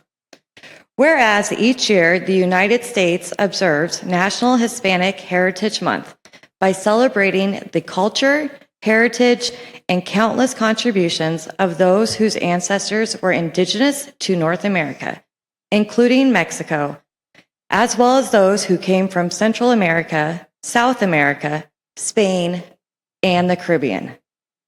And whereas what began in 1968 as Hispanic Heritage Week under President Johnson was expanded by President Reagan in 1988 to cover a 30-day period starting on September 15th and ending on October 15th. And whereas September 15th is the anniversary of independence for Costa Rica, El Salvador, Guatemala, Honduras, and Nicaragua. It is followed by the Independence Days of Mexico and Chile on September 16th and 18th, respectively. And whereas this year's theme, Collective Heritage, honoring the past, inspiring the future, celebrates the deep cultural traditions and achievements of Hispanic communities while looking forward to the creativity and promise of future generations. And whereas we recognize and honor the many ways that Hispanics have enriched the cultural, educational, and economic vitality of Forest Grove, while also rededicating ourselves to addressing the lack of equal access to opportunity that many still face. Now, therefore, the City Council of the City of Forest Grove does hereby proclaim September 15th through October 15th, 2025 as Hispanic Heritage Month in Forest Grove, Oregon, and calls upon the people to join their fellow citizens across the United States in recognizing and participating in this special observance. Buenas tardes. Proclamación. Considerando que cada año los Estados Unidos observa el Mes Nacional de la Herencia Hispana al celebrar la cultura, el patrimonio y las innumerables contribuciones de aquellos cuyos antepasados eran indígenas de América del Norte, así como de aquellos que vinieron de España, México, el Caribe, América Central y América del Sur. Y considerando que lo que comenzó en el año 1968 como la Semana de la Herencia Hispana bajo el presidente Johnson y fue expandido por el presidente Ronald Reagan en 1988 para cubrir un periodo de 30 días que comienza el 15 de septiembre y termina el 15 de octubre. Y considerando que el 15 de septiembre es el aniversario de la independencia de Costa Rica, El Salvador, Guatemala, Honduras y Nicaragua. Le siguen los días de la independencia de México y Chile el 16 y 18 de septiembre, respectivamente. Y considerando que el tema de este año es herencia colectiva, honrando el pasado, inspirando el futuro. Y se celebra las profundas tradiciones culturales y los logros de las comunidades hispanas mientras mira hacia la creatividad y la promesa de las generaciones futuras. Y considerando que reconocemos y honramos las muchas formas en que los hispanos han enriquecido la vitalidad cultural, educativa y económica de Forest Grove, y al mismo tiempo nos dedicamos nuevamente a abordar la falta de igualdad de acceso a las oportunidades que muchos todavía enfrentan. Ahora, por tanto, el Ayuntamiento de la ciudad de Forest Grove proclama por la presente del 15 de septiembre al 15 de octubre del año 2025 como el mes de la herencia hispana en Forest Grove, Oregon, y pide a la gente que se una a sus conciudadanos en todo Estados Unidos para reconocer y participar en esta celebración especial, en testimonio de lo cual ha suscrito la presente y ha hecho que el sello de la ciudad de Forest Grove, Oregon, se emplace en este día 8 de septiembre de 2025, nuestra alcaldesa Melinda Wenzel. Muchas gracias. Thank you, Council President.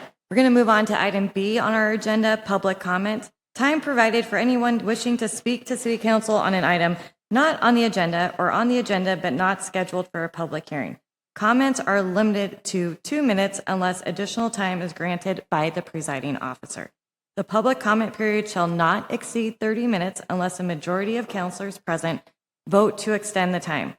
Zoom attendees may use the raise hand option to be called on. So we'll begin tonight with Mr. Jordan Miller.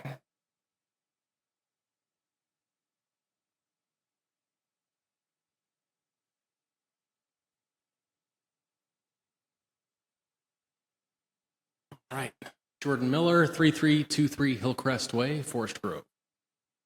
All right, so I'm here as a board member on City Club, and I came in and spoke a couple weeks ago at one of the city council meetings. So I'm back and hopefully reporting a little bit of progress.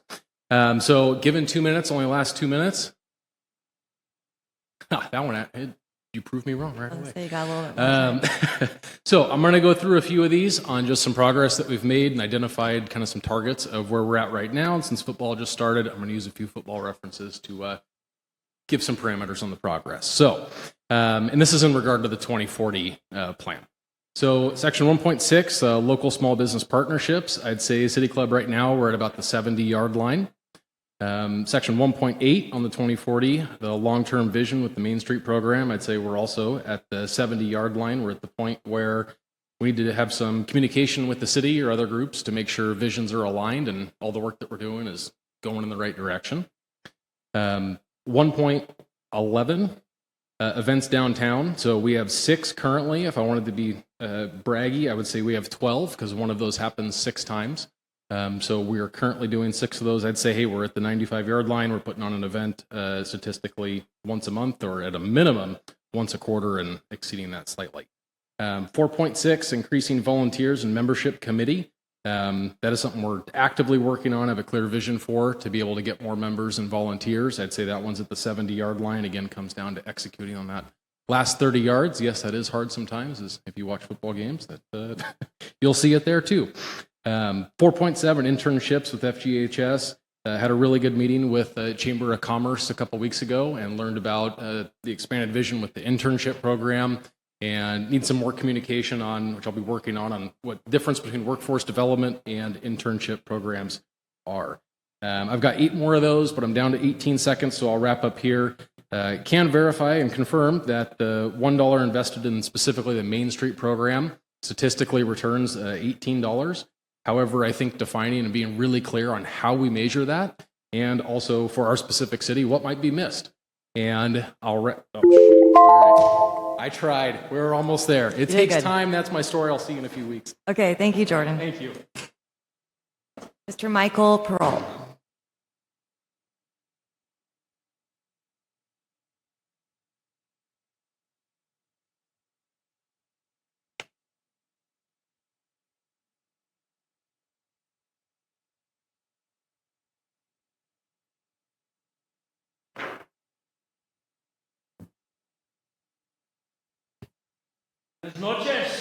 Buenas noches.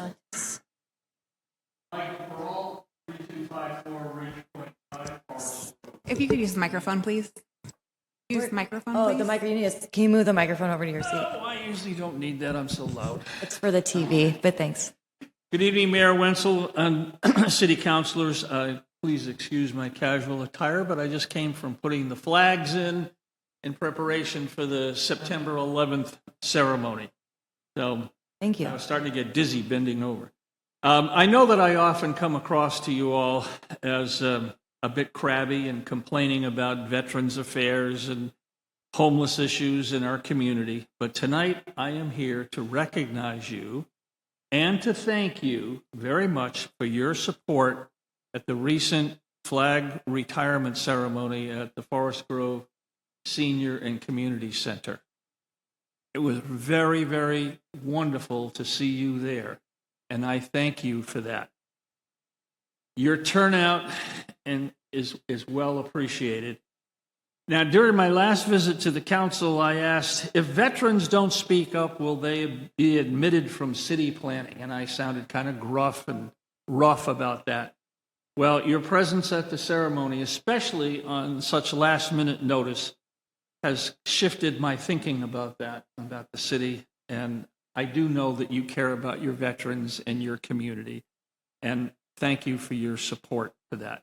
And I will keep coming back to see you because you know I'm trying to get a tribute park for veterans created in our little city. So thank you all very much. Good evening and gracias para todo.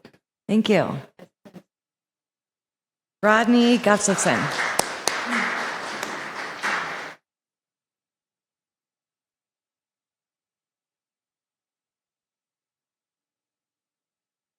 Good evening, Council. Probably here for a different topic than what you would expect. Let me adjust that a bit.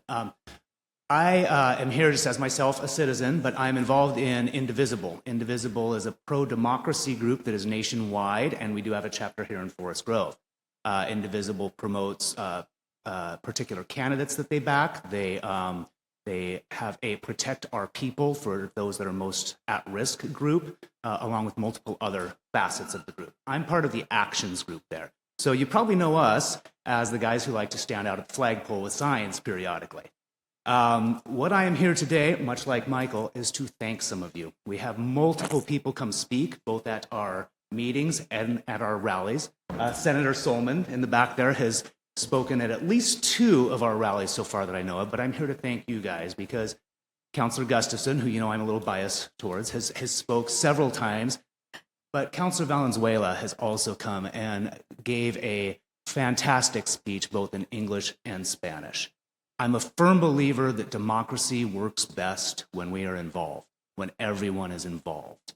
And I want to celebrate you that are on the other side of the desk there for being not just servants on that side, but for being involved in the community. Thank you for everything all of you do. Thank you. Thank you.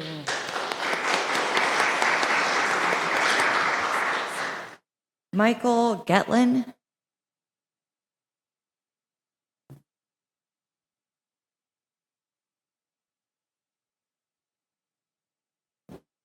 Hello. Good evening, Madam Mayor and members of the council. My name is Michael Getlin, and I oversee compliance and public affairs for Nectar. We're one of your cannabis dispensaries here in town. And I'm here to flag a little bit of a growing concern that we've got quickly. In 2020, when we opened, I believe we were the 3rd dispensary in town. Now we are up to 6. Originally, when adult use cannabis rolled out in Oregon, the OLCC had an open licensure system, but got about 4 times as many applicants as expected. And as we sit now, with roughly 900 retail licenses spread across the state, it's been economically unsustainable for many of them, particularly the oversaturation in the Portland market. Over the last few years, that series of business failures and sales of those licenses have led to many of them being moved into surrounding communities such as Forest Grove. So going from 3 to 6 over the last few years is a trend that we see no reason would not continue. And it puts us at risk of a future of having 10, 12 cannabis dispensaries all spread along Pacific Avenue. Where there's plenty of competition here, and what I'm saying obviously may sound a little bit self-serving, but I don't think we need 12 dispensaries any more than we need 12 donut shops. And this is an issue that, if there are not amendments made to the zoning code around cannabis, might kind of come back to bite us and create a difficult situation in the future. So submitted online was a note of similar effect by one of my colleagues and friends. Tony and I are both on the board of the Cannabis Industry Alliance of Oregon, and we've done some consulting and work with other municipalities here and in other states to address oversaturation through zoning, and would love the opportunity to continue that conversation if it's something that's of interest to you. And also, just a quick note, we love working in this community. We have 40 stores across the state, and this is absolutely one of our favorites. So thank you for everything you've done, and hopefully continue the conversation. Great. Thank you. Thank you.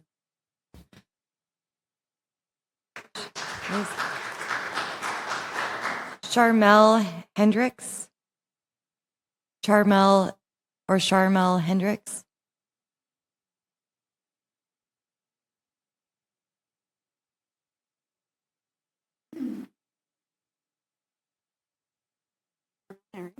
And I want us to have art walk here. I want us to, on Wednesdays, I want people to come into the community and for the city club to support this and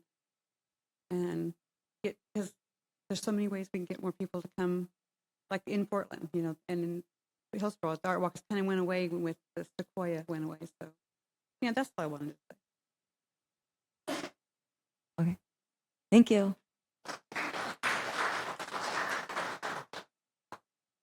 Dale Feek. I lost you for a minute. He's here. I don't see him. He's here. Of course.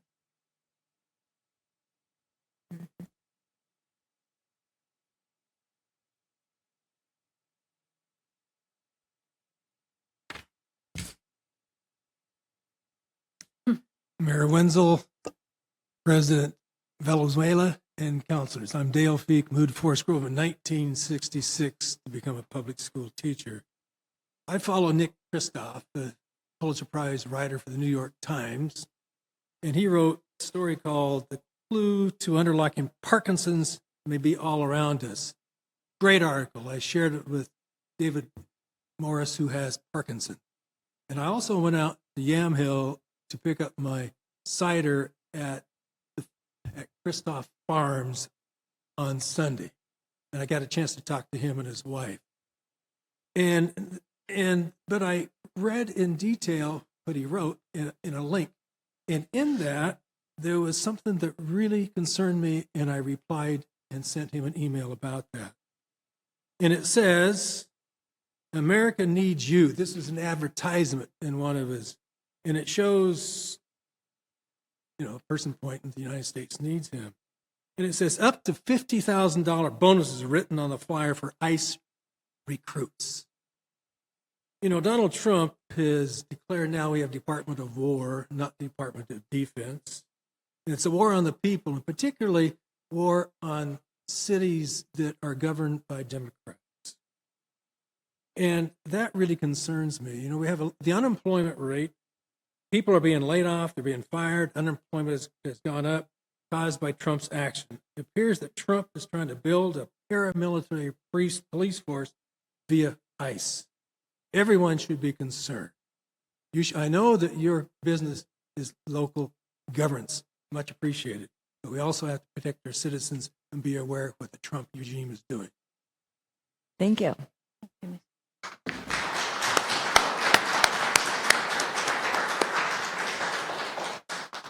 There are no others signed up to give public comment. Is there anyone in the audience who would wish to give public comment but may not have signed up on the form? Okay, seeing none, let's go to anyone on Zoom who would like to give public comment. Please use the raise hand option. Seeing none, we're going to move on to item C on the agenda, the consent agenda. Items under the consent agenda are considered routine and will all be adopted with a single motion without separate discussion. Councilors who wish to remove an item from the consent agenda may do so prior to the motion. Any item or items removed will be discussed and acted upon following the approval of the remaining items. in this case, item. What's the wish of the council? So move.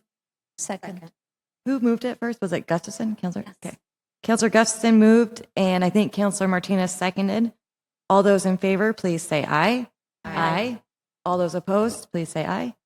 Hearing none, the consent agenda is approved by the City Council on a vote of 7-0. Item D, additions and deletions, or deletions. City Manager, are there any additions or deletions? Jeez. It's the I have second no week of additions or deletions. Thank you, Mayor. school. Okay. Any proposed by council? I do. Counselor Schimmel.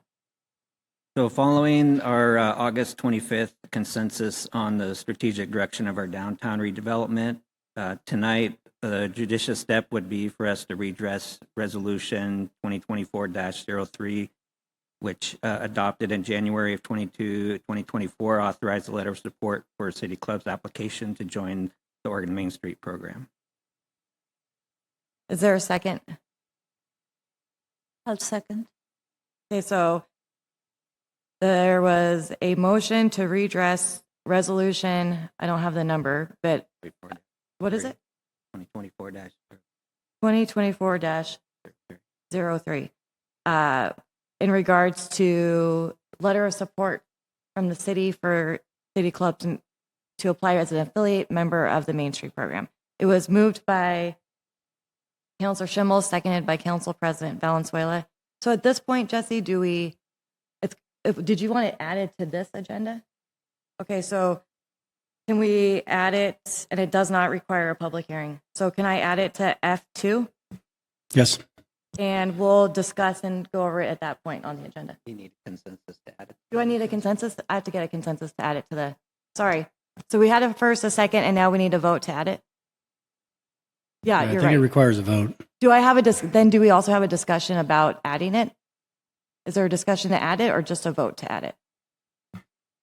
You see There's what a I'm saying? motion and a second to add it to the agenda. I presume as item F2 after the resolution. I'm going to defer to Mariah on this. I guess it's hard to parse out, but you would have discussion on the motion rather than the content of it. Right.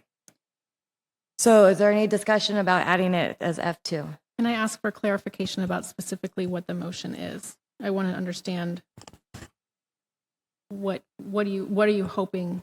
Yeah, the motion will be to rescind that resolution and direct the city manager to contact the OMS director to recover our connected community level. Councilor Martinez. So I know since our last meeting, I've acquired more information. But wait, are you discussing, if Oh. we're going to, Oh, okay. right I now we're apologize. discussing if we want to, it's okay, I was. Okay. Ms. No, Samuel, go ahead. We're just discussing if we want to add it. We're not Oh, discussing the okay. motion yet. We're discussing if we want to add it as item F2. Oh. And then those comments, like, hold them Okay. for discussion of that. Okay.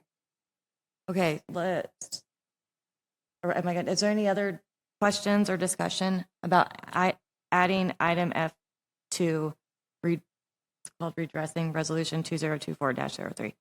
Okay, all those in, do you want to do a roll? Does it better? Let's do a roll for, Counselor Schimmel? Yes. Counselor Falconer? Yes. Counselor Martinez? No. Counselor Marshall? No. Counselor Gustafson? No. Council President Valenzuela? Yes. Mayor Wenzel? yes. The motion or the addition will be added in a vote of 4-3.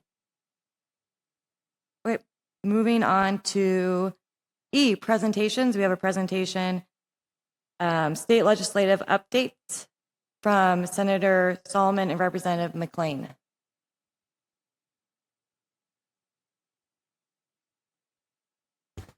Presentations, the council will hold questions until the end of each presentation.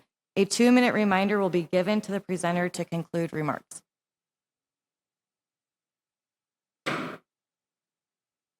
Hello, ladies. Thank you for coming and visiting us tonight.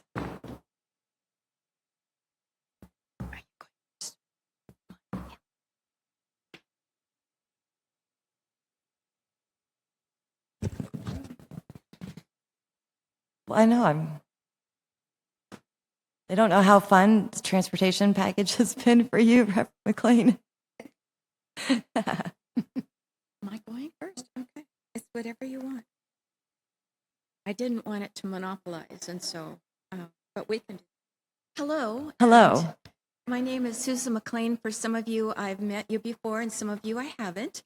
And I just always enjoy coming to the cities to talk about what's been going on in our long session. And this year it was very active, and we had lots of bills, over 3,300 bills. We had very active both legislative bodies, and we also had a major transportation package discussion that went on for close to 19 months. And it started out with a tour around the state, and the tour was 13 stops, 13 tours, 13 roundtables, and 13 public hearings. We also then came back in the session, and we continued the conversation in January through the end of the session in June. And we now have been in a special session preparation period in July and August. This House came in at the end of August, and we were in session for 4 days. And in that session, we had two bills that basically were the reconciliation of the current budget bill, as well as the policy elements that we felt had to go along with that reconciliation of the budget. At the end of our House, we passed it, and we passed it over to the Senate. And the Senate then took it up, got it on the agenda, read it, and then made a specific date to actually vote on it, which is going to be September 17th at this point. So that's the process. Now, as far as the content, there is much in the bill that are important to many of you as cities and counties. The most important is that we kept the 50-30 split of all of the resources that we pulled together as a state, 50 kept by the state to work on state responsibilities, and 30 going to counties and 20 to cities to work on the roads and the pedestrian and safety issues and maintenance and all of the things that we all care about as both businesses, communities, and families in our state. So that's the basic structure. As far as what the funding elements are in this particular bill, there are three specific types of elements of fees or taxes. The first is a 6 cents increase in the gas tax, so it would go from 40 cents to 46. And then we have, for the transit element, a 0.1 from the payroll tax. We have a 0.1 currently that's been there for 7 years. We added a 0.1. And that 0.1 is to last because of an amendment that we made in the special session for only 2 years, so that we can talk about what might be a better resource or a better funding device for transit. We know that we have transit already laying folks off because there is much need in both the rural and the urban areas. And we did not go to a single stop across the state where they did not talk about the importance of different types of transit for medical appointments, getting to the grocery store, getting students to different places if they needed to go. Some of these kids travel up to 95 miles a day one way. And so there's a lot of need for some different types of support, even of our school buses. We also then had some fees that were DMV fees, titling fees, registration fees. Remember that those fees are some paid every 2 years, some are every 4 years. Title fees, for example, are paid once unless you lose it, and then we have to replace it. So a lot of the fees there are, very different as far as how much they are, if you pay it once, if you pay it on a regular basis. So that's the basic package. One of the other elements that's really important in this package is basically the accountability that we've started over the last 7 years, all the way back to the last large package that we had in 2017. But it has been upped again 2 years ago when we started talking to ODOT about where they were doing really well as far as performance and where there was much from both our partners and from an audit that was done in April of 2024 and another audit and what we would call an efficiency report that was done in May of 25. And we have started to already act on some of those outside suggestions made from experts that weren't even from the state of Oregon, but were very familiar with the types of thing that ODOT does in the state. We have started to see some improvements in certain areas. The one that is the hardest, and I don't care if a city does it, a county does it, or the state does it, and that is large capital projects that are for either resiliency, maintenance, operation, making sure that they're safe. And when those go over a 2 to an 8 year period as far as developing and building them, the price of those, because of supplies, because of materials, because of working and labor costs, those don't always stay the exact same as when they were initially started. So we've been working diligently in that area to make sure that we are on budget, that we're being aggressive in trying to look at every possible future cost as much as just present cost. So those are some of the things that we're doing on the package. We had support from AAA, we had support from the truckers, we had support from the League of Cities and also the Association of Counties. We have had a wide variety of both public input. There are some that believe that we should not increase any fee. There are some that believe that any tax that goes up is a bad function or a bad move by the state legislature. But quite frankly, folks, if you care about housing, if you care about any kind of trade, if you care about economic vitality, you care about infrastructure. And resiliency and safety are our number one. So that's my report. If you have any questions, I'm happy to do that. Now, I also have bills, and I know that the senator is going to talk about some of her bills. I'm going to just say three things. The three areas where I did the most work was in education, continuing to work on the budget committee and working on things like summer learning, working on accountability with our schools, and working on elements that would help us support teachers more in our classrooms. I also worked diligently on a bill that both the senator and I sponsored. It came from something actually in House District 29, but it was on deep fakes. And we had a lot of the current students who were actually being hurt by pictures and by deep fakes that were being put on social media. And it's very hard and difficult to tell a real one from a false one. So we made stalking not just you have to chase somebody down the road or follow them home, but anything you do online also has some stalking consequences. That was an important bill to me, and it helped someone right here in our District 29. I also worked on utility bills. The senator's going to talk to you more about those, but I worked diligently and was a major co-sponsor on a couple of those bills as well.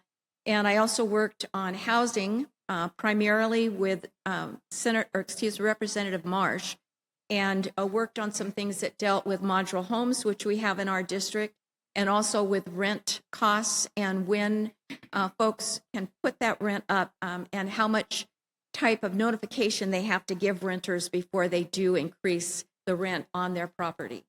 And so those are the things I've been working on. It's been an honor, again, to serve you and to represent you, and I look forward to talking to you or answering any questions you may have.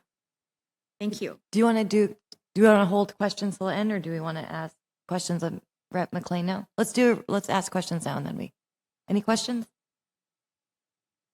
Council President. Thank you so much for being here and for your report, Representative McLean. My question is the distribution, again, how much it was for counties, how much for cities. Can you repeat that, please? Yes. So this is a long-serving and a long time system that we've had. We are one of the only states in the United States that gives some of our money from the state back to the counties and the cities. There is a formula, okay, and you get different amounts depending on the county or the city that you're in. But we also, especially on the counties, have a small county amount. And we also have some programs for particular types of cities with certain needs And so that's very complementary to the small county amount. But it's 30 for counties, generally speaking, 20s for cities. And it's run through a process that we call basically STIF, and that's run through the Transportation Commission. And I'd be happy to meet with you and give you more information on that anytime. Thank you so much. Will do. Yeah, I think we're going to move on. Oh, Councilor Martinez. Do have, I want to say that I'm afraid the bills that were passed, the one with giving the unions 12 weeks, was it, of unemployment, I really see that as impacting our cities adversely, unfortunately. And then with the transportation package, I feel that that's going to impact, put our levies at risk, the Washington County and our library levy.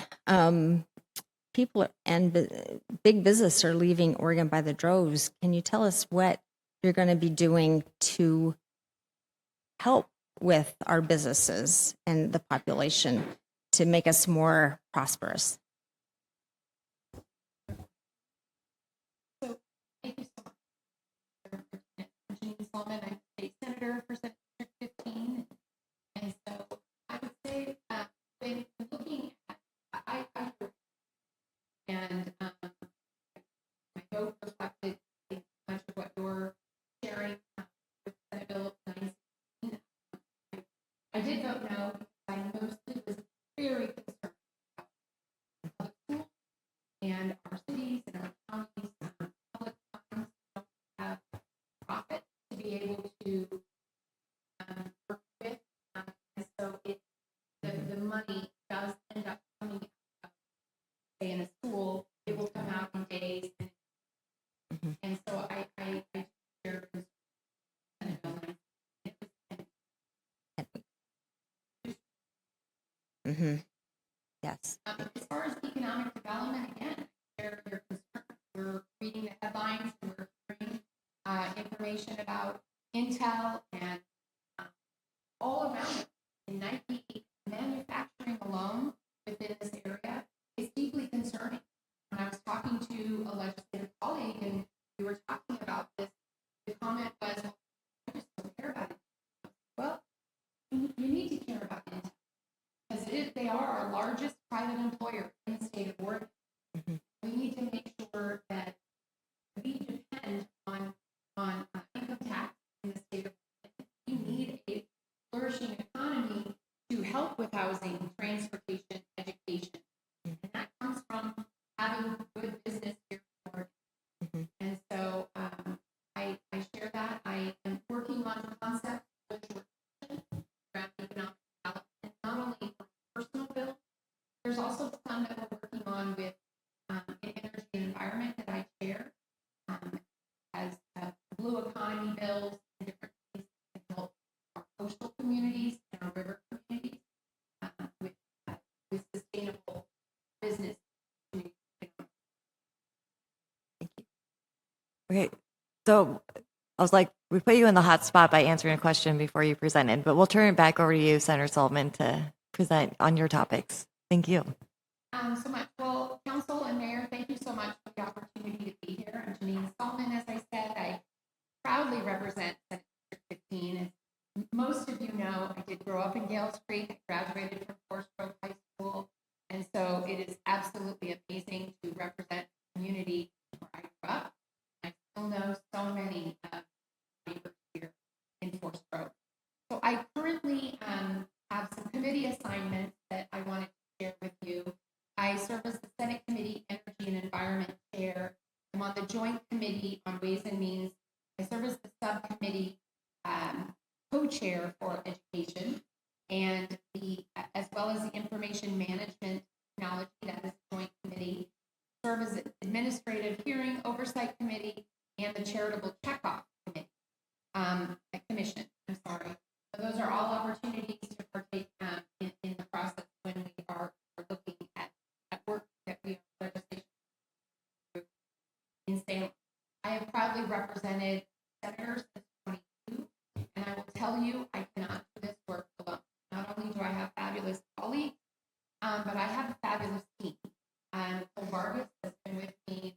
11 years. We have worked together. Ali Lanenga is with our office as well. And during session, oh, my voice just got amplified. During session, many of you know Mark Watson, and he worked in the office, as well as I had 4 college interns and 2 high school interns. And so those are incredibly important because together we move a lot of this work forward. We cannot survive without our team. And those partnerships also include the city, the cities that we represent, the county, our police, our fire, and our local groups that I have the opportunity to work with. You know, when we're not in session, the opportunity to go and do ride-alongs with our police is so incredibly important to see their perspective. I had the opportunity to have a sleepover, a stayover, 24 hours in the fire department. And that was exciting, not knowing what bell I was to listen to fling out of bed and get ready to hit the engine. But it's important because in these times of the interim, those school visits, those ride-alongs, those business visits, those connections are what lead us, I think, to better legislation, because it's the perspective that all of you share, that we take that voice back to Salem. So we had lots of opportunities to work on bills, as we mentioned, utility bills, which were so incredibly important to utility ratepayers, especially as we're hearing from our investor-owned utility customers and such. I also serve on the committee on the Family Justice Center of Washington County as a board member. As you know, they work with domestic violence and sexual assault survivors. I myself is a survivor of childhood domestic violence, and taking that experience and working with them, we were able to bring Senate Bill 710 forward this past session, working with those survivors. Again, we asked people to come to Salem every day during session and share their stories and share their personal stories and their experiences to create positive change. And it's very painful for folks when it's not successful the first time and they come back again and again and again. And so with Senate Bill 710, we heard and the importance of having our judges have training that was trauma informed when they're making decisions in courts that are about domestic violence, sexual assault, especially in our family courts. We're hearing over and over again how those impacts of the decisions they make really take a family's trajectory can be very dangerous. And so we were able to work with our Oregon Judicial Department, again, survivors, the Family Justice Center, and so many more to come forward to provide that training for judges, and that's going to happen. Also worked on a bipartisan measure to raise the age of marriage to 18 in Oregon. And that is a nationwide movement that my friend Senator Brock Smith and I, he's a Republican from Roseburg, we saw it at a convention, at a national convention, and we said, how can we work together and do this? We had so many sponsors, and we were able to pass that. Moving forward. Very impactful, again, testimony that folks came forward. Working on the deep fakes, working on having that constituent voice lead to positive change is incredibly important. When I was on a ride-along, I heard similar stories while I was in the police car, and so I think when we're able to make that positive change, that's a really good thing. Also for our energy and environment bills, we were able to work on a statewide banning of the PFAS firefighting foam. Now, Forest Grove, they don't use PFAS, they forever chemicals within their firefighter foam. And I asked them, and I asked all of those folks when we were working on that, like how will this impact you? So we saw it's really going to be quite a turn that we worked with the firefighters, the Oregon firefighters, and that we will phase this product out as of July 1 of 2026. And as you know, that forever chemical will get into our water system and can affect so much in public health. So there's other things that we can be doing about PFAS that endanger Oregonians, and I look forward to working on that. We also had a bottle bill modernization. Look, our bottle bill in Oregon is one of the most successful EPR programs, extended producer responsible programs in the state of Oregon. Actually, I would even go to say in the country. We have other states that are coming to us and looking at our model of our bottle bill. And as you know, 50 years plus strong, and that was brought forward by a Republican governor. And so this is really looking at how we can address issues that we were seeing in the Portland area, as well as making sure that people in rural areas had accessibility to the green and blue bag system. As well as it will make some changing hours. It's not affecting our Forest Grove Safeway because we have the bottle drop right across the street. I actually worked at Safeway at that Forest Grove. I used to count those bottles, so snaps to them that they don't have to do that anymore. But I did. But we're going to change any grocery stores that have bottle deposit. They're going to be 8 to 8. So 8 a.m. to 8 p.m. Because they were finding staffing issues and everything that was happening. So there was good changes with that, as well as banning the plastic bag. As you know, in 2019, I worked with students and advocates and so many environmental groups and our chambers and such that passed it in local cities to ban the single-use plastic bag in 2019. Well, then COVID hit. And so we had some real learning opportunities. The bags got thicker. And so this past session, we actually passed a bill that is going to eliminate the thick plastic bags. So in our grocery stores, it's going to be recycled paper content only. Paper bags, that's good for Oregon business, as well as bring your own.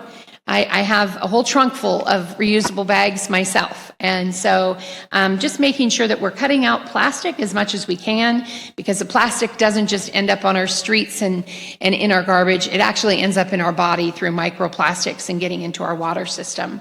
So, and then continuing on with some legislation that I've worked on with so many. I don't want to use the I statement because truly none of this work is done alone. And working with folks on right to repair for consumer electronics, when we were able to pass that, yes, we took on Apple, Super Snaps, proud of that. And we were the first in the nation to take on what they call parts pairing with phones. And that was basically they were making two exact phones with different serial numbers.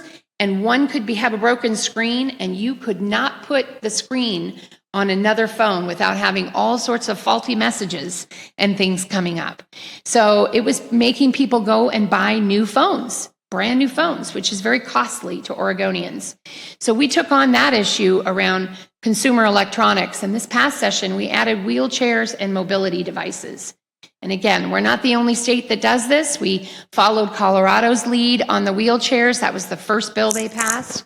They took our consumer electronic bill. And so working on education bills as well, standing with our school board members and hearing from them as to what impacts they were feeling.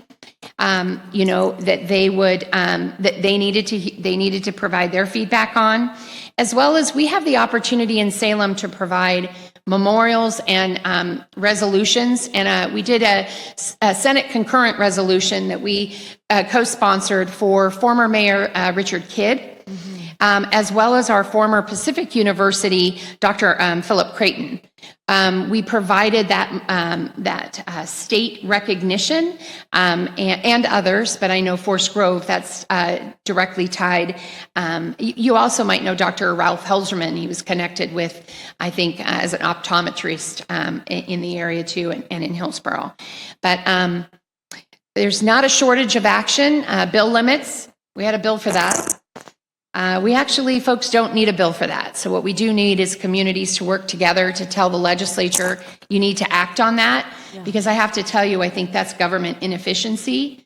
We have 3,000 plus bills. We don't, as legislators and as partners and as advocates, have the time to be able to look through all of these bills and efficiently and effectively look at what needs to be done and have a good solid process for that. So we need to take that on. We both voted for the cap on bills. The what? Well, it did. It didn't pass. No, it didn't on my pass. side. Yeah, it did not. It did not I move voted forward. for it. Yes, didn't. So it didn't have. But it doesn't. We don't need a bill for that. That's actually something that chambers can agree upon. So you created a bill to create a bill. Well, that hasn't So, worked for 11 yeah. years. So I also just want to mention in closing, it's really important that, especially in times where people are feeling a lot of emotions and heightened feelings, and we're hearing it at our town halls, that I really often believe in connection before content. And it's really important that we really make sure that we're connecting with each other and connecting with our neighbors and figuring out how we can help each other with different things and how we can look for solutions locally, because I think that's where we can make the best and biggest difference.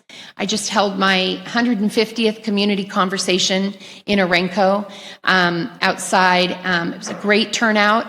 And people, it's not just about me sitting there talking for an hour and people listening to me. It's really about neighbors getting together at a table and hearing from each other and getting to know from each other what their concerns are, what their ideas are. So I will have my 151st on the 24th here at Rogers Park from 6:30 to 7:30. I have them for 1 hour. I call them one and done because I want to respect people's time. With that, I really want to respect your time and just say how much I really appreciate this opportunity. And I sincerely appreciate your partnership, because we can't do this alone. And we do need everyone coming together. And You're not doing anything wrong. It's the microphone. During our work session, the first work session, we were like, we thought we were getting like Zoom bombed because the microphone is just Hey. going off. So it's not you. It's I know, Senator. I wasn't moving. So, but, thank you again. Thank you. Councilor Falconer. Real quick, I Yeah. just wanted to, because we've heard from folks sometimes when legislation gets passed from Salem, and there's this idea that you all sit together and you make up laws and you pass them. And as someone, and I know a few of us have actually gone and participated in different legislative days and even provided testimony. And so I was hoping that I would share with you what my experience is, that there are thousands of people every day coming into that building when you're in session. They're providing hours and hours and hours and thousands of pages of testimony. You're not just hearing them in your committee hearings, you're also hearing from them in your office. You take personal meetings in your office with constituents to talk about the various bills that do end up getting passed. These things don't happen in a vacuum. And I just wanted to say to you, thank you so much, because you spend an enormous amount of time. And I know that you're doing it out of love and not because you make a lot of money from it, because we know that you don't. And so I just wanted to Thank you. you have an audience in the room. I just wanted to capture what I was thinking about the last few weeks, because I've heard it a couple of times, that these bills just come from on high, and they don't. You work very, very hard to get this legislation done. And I know that you're doing it because you all have all of our best interest. I also just wanted to say one more thing. You mentioned PFAS. And I wanted to mention I was following very closely the resolution that Representative Dacia Graber, our neighbor, was able to pass. And so I'm very thankful to that. And it would phase out eventually PFAS in firefighter turnouts. And that is the gear that they wear. Because yes, Forest Grove might not be using PFAS in its extinguishing operations, but those chemicals do still, they are contained in those turnouts that they wear. And what that means is that when they're exposed to high heat, those chemicals are actually entering our firefighters' bodies even more than they would if they were just being worn in the lobby here. So I would encourage you to please work with her and supporting that phase out. I think that the health outcomes for our firefighters it's awful because of the cancer rates that they experience. So thank you. Thank you so much, Councilor Falconer. We talked about adding that to that PFAS firefighter phone bill. And I spoke with a lot of the firefighters that said that it wasn't, they weren't going to put a large effort behind it at this time because there really wasn't a good, solid, research-based turnout yet. And they want to make sure that when that happens, I didn't realize my dad was the founding member of the volunteer fire department in Gales Creek. I still have his turnouts. And I want to tell you, as a mom, I was terrified to realize and learn that because my kids used to play dress up in his turnouts and everything else. And you don't think about that until all of a sudden you're hit with that information. And which is why we've been really successful in passing, and I wish we didn't have to, but we pass bills around firefighter health and presumptive issues that they're having with what they do, running into the danger. And I wish we didn't have to pass those bills, but they're getting sick, and we need to take care of them as first responders. And so I absolutely, when there is the green light and she says, let's go, I will definitely be there. So thank you. Thank you.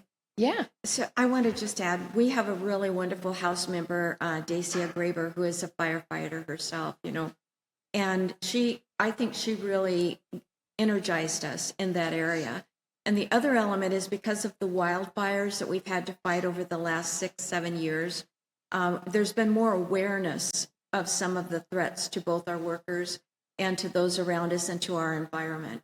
And so there are folks that we're working with on that as well. And another one of my colleagues, Pam Marsh from Ashland, who I've worked with a lot on those wildfire, considerations. She's going strong, and we really will have more of that here in the future. Thank you. Any other questions or comments for? I've seen none. Thank you both so much for coming. We really value your relationship with us. Thank you. And you can tell your firefighters and your first responders that they're lucky that I don't ask for ride-alongs, because there's not enough, liability for me to be on those. And I have this companion who loves to do it. I'm ready to do it again. And so I just so want fun. that from her. So thank you. Thank you very You much. worked Have a very nice hard. evening.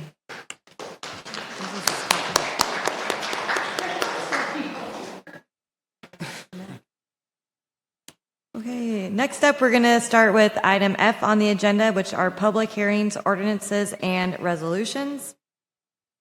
I will now open the public hearing on Resolution 2025-53.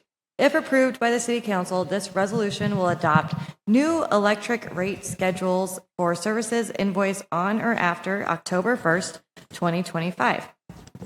Do any councilors have a conflict of interest to declare?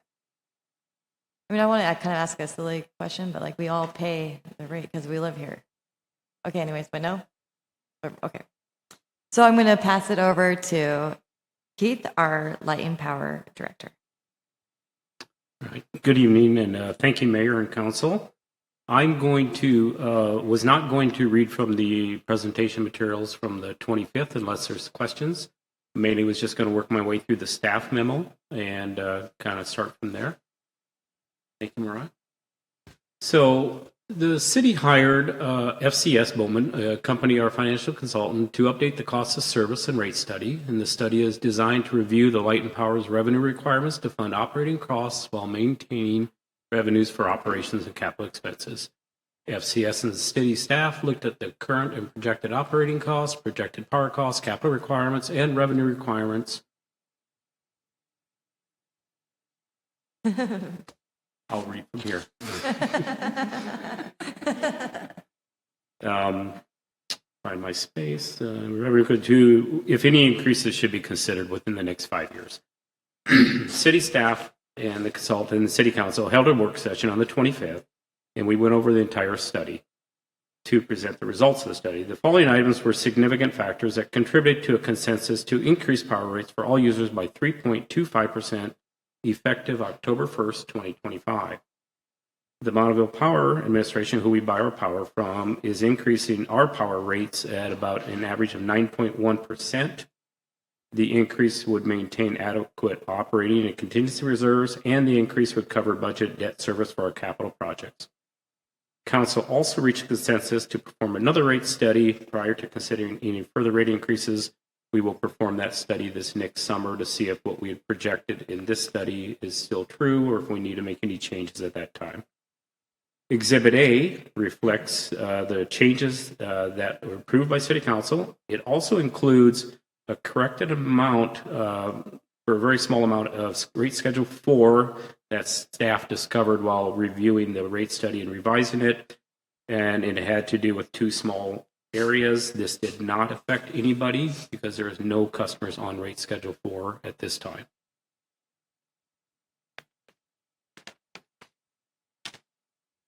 The consultant reviewed with council the potential impacts of adding the new large loads over the 5-year period, and the additional power required for the new large loads is projected to have a downward pressure on potential future rate increases for all users. The updated rate model indicates the city will be able to maintain its reserves at the recommended amount through September 30th of 2026. Mayor, I can take any questions that council may have. Thank you. Any questions? I have a couple questions. The additional rate study we're going to do next year, is that in the budget, or how much will that? This rate study cost us $43,000. It is not in the 2026 budget.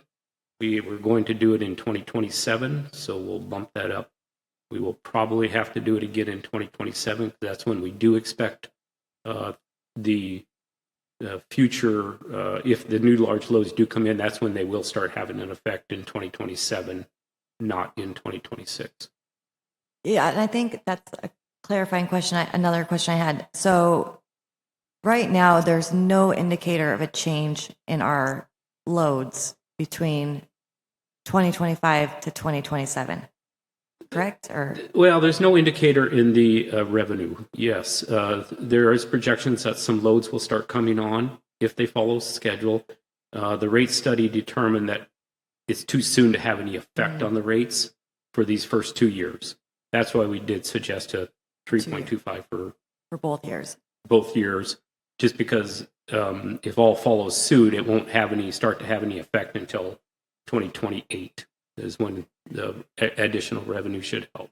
So I guess that's just another follow-up question. If nothing changes, do we have to do another rate study, or can we come back to council in a work session saying, hey, nothing's changed, like this was the projection from the last study and there's been nothing's changed, so well, we could assume. I mean, what do you think? Yes, but I mean, we'll have to relook at everything. That's why we hire them to actually determine that for us independently. We could possibly look at that. My expectation is we will need another rate study. Okay. Any other questions for Keith? I do. I would just want to have a clarifying question, and that is maybe just to ask you in the report, and part of the reason why we're only raising rates to 3.25% over the first year and looking at it again next year is because we want to see what the new large loads. So the ones that we have land use applications, they're starting to build out the site. We're anticipating that the large loads will come online. And in the report, it says the additional power required for those large loads is projected to have a downward pressure on potential future rate increases for all users. And I was hoping that you might put that into plain language for me and for others who are curious about this so question. The projections that we did with this financial consultant looked out 5 years, very similar to our last one. If you do recall, and we could go to the presentation if it's helpful, that with the new large loads coming online as expected, the year 3, 2028, it will start producing enough revenue that will meet our minimum requirements is the expectation. And then year 4, it gets even better, and year 5, it gets better. And then we actually went past that in our study and looked even deeper into that. But in the study, it also said that to continue, the first one won't even come on until June of 2026 if it comes on in time. So there will be no effect. So that's why the consultant suggested the 3.25 for the first 2 years. And then we should hopefully start seeing the additional revenue in that next year. And the projection for years 3, 4, and 5 were to raise rates for all users at 0% increases. If I remember correctly, that is what the presentation was. That is correct. Without the new large loads, the expectation was in 2028, there would be another, I believe it was 3.25%, and then a 3% and a 3%. With the new large loads, the projection, if it all comes out, is 0.00. Thank you. Thank you. Any further questions from staff? Okay, we'll now call on persons who signed up to comment on the resolution. Comments are limited to 3 minutes. Please state your name and address for the record. We're going to start with proponents, and I have Dale Feek signed up as a proponent, but he's looking at me skeptical. You may come up and tell me the category you would like to be in, and we will adjust.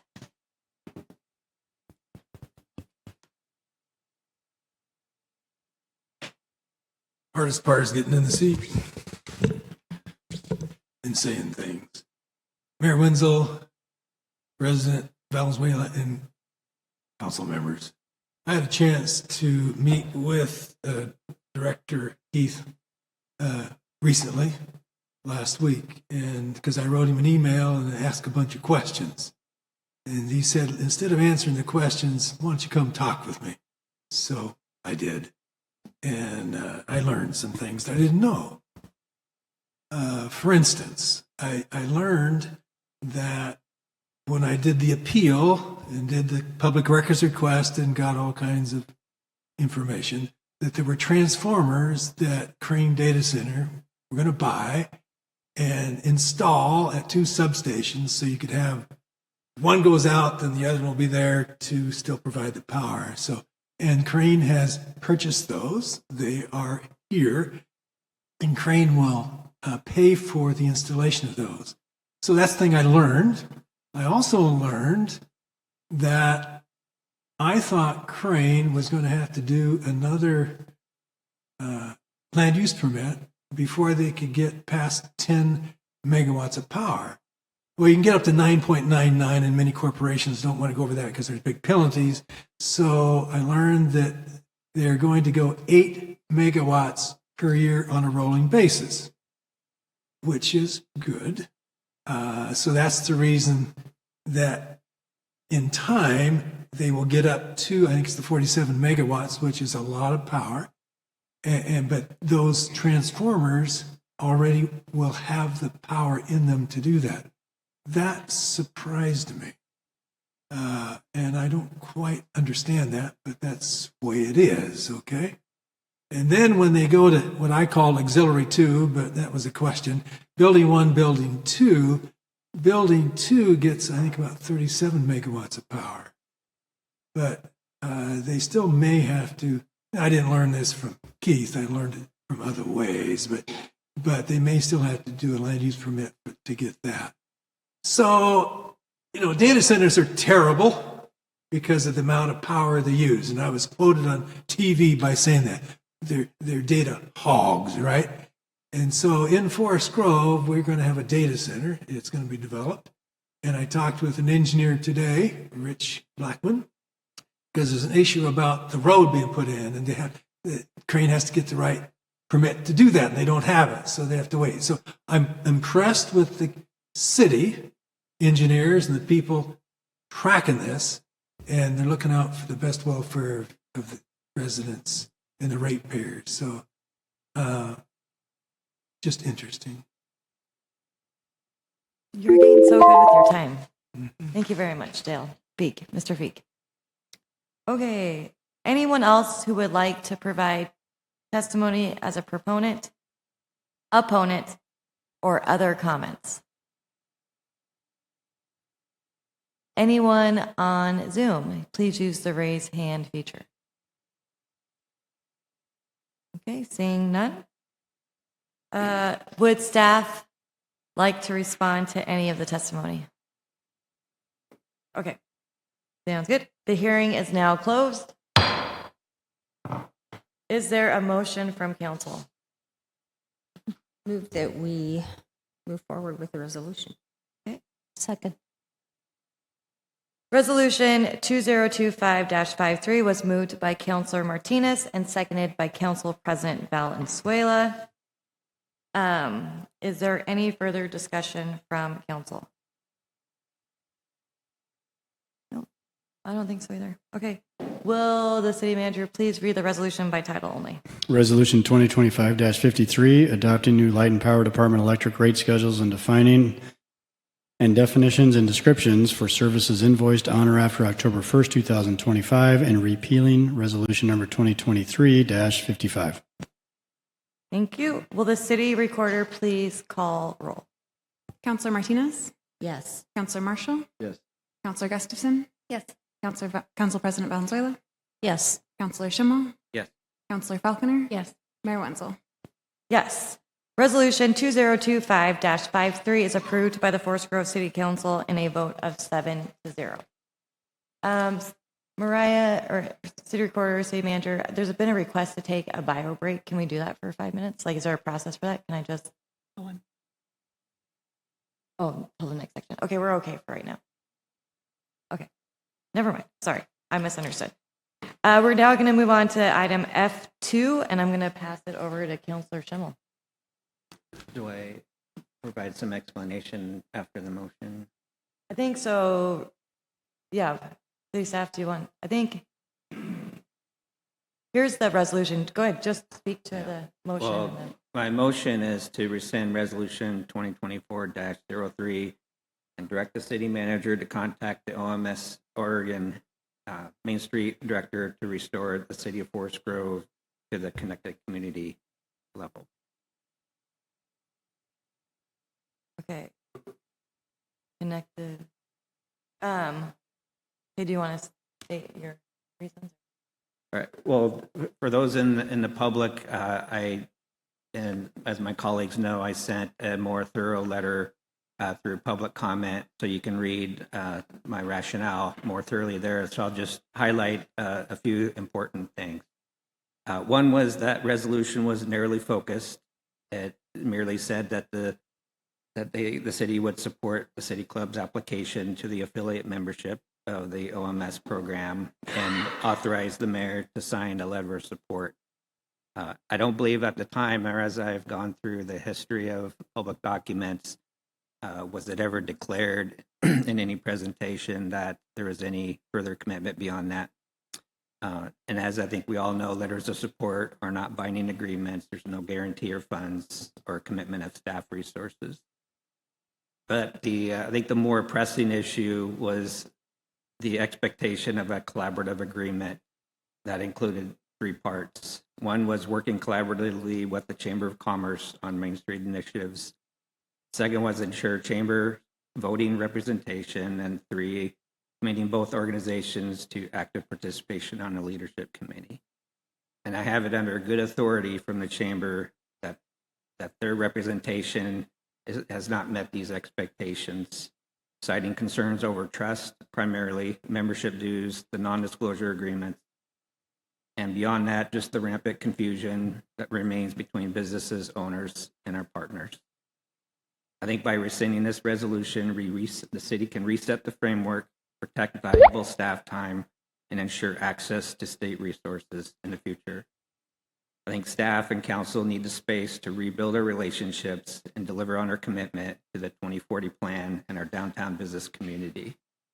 I think this motion merely memorializes the consensus at our August meeting. I think our experiences have been reinforced by the issues already identified in the OMS assessment report we saw. There's also some additional history that's important to the conversation, where in December 2023, EDC's consensus, or the Economic Development Commission's consensus, supported the Chamber of Commerce. And the EDC stands by that decision even today, where I serve as the liaison. On January 8th, a staff report and presentation led to council consensus to support the Chamber's application.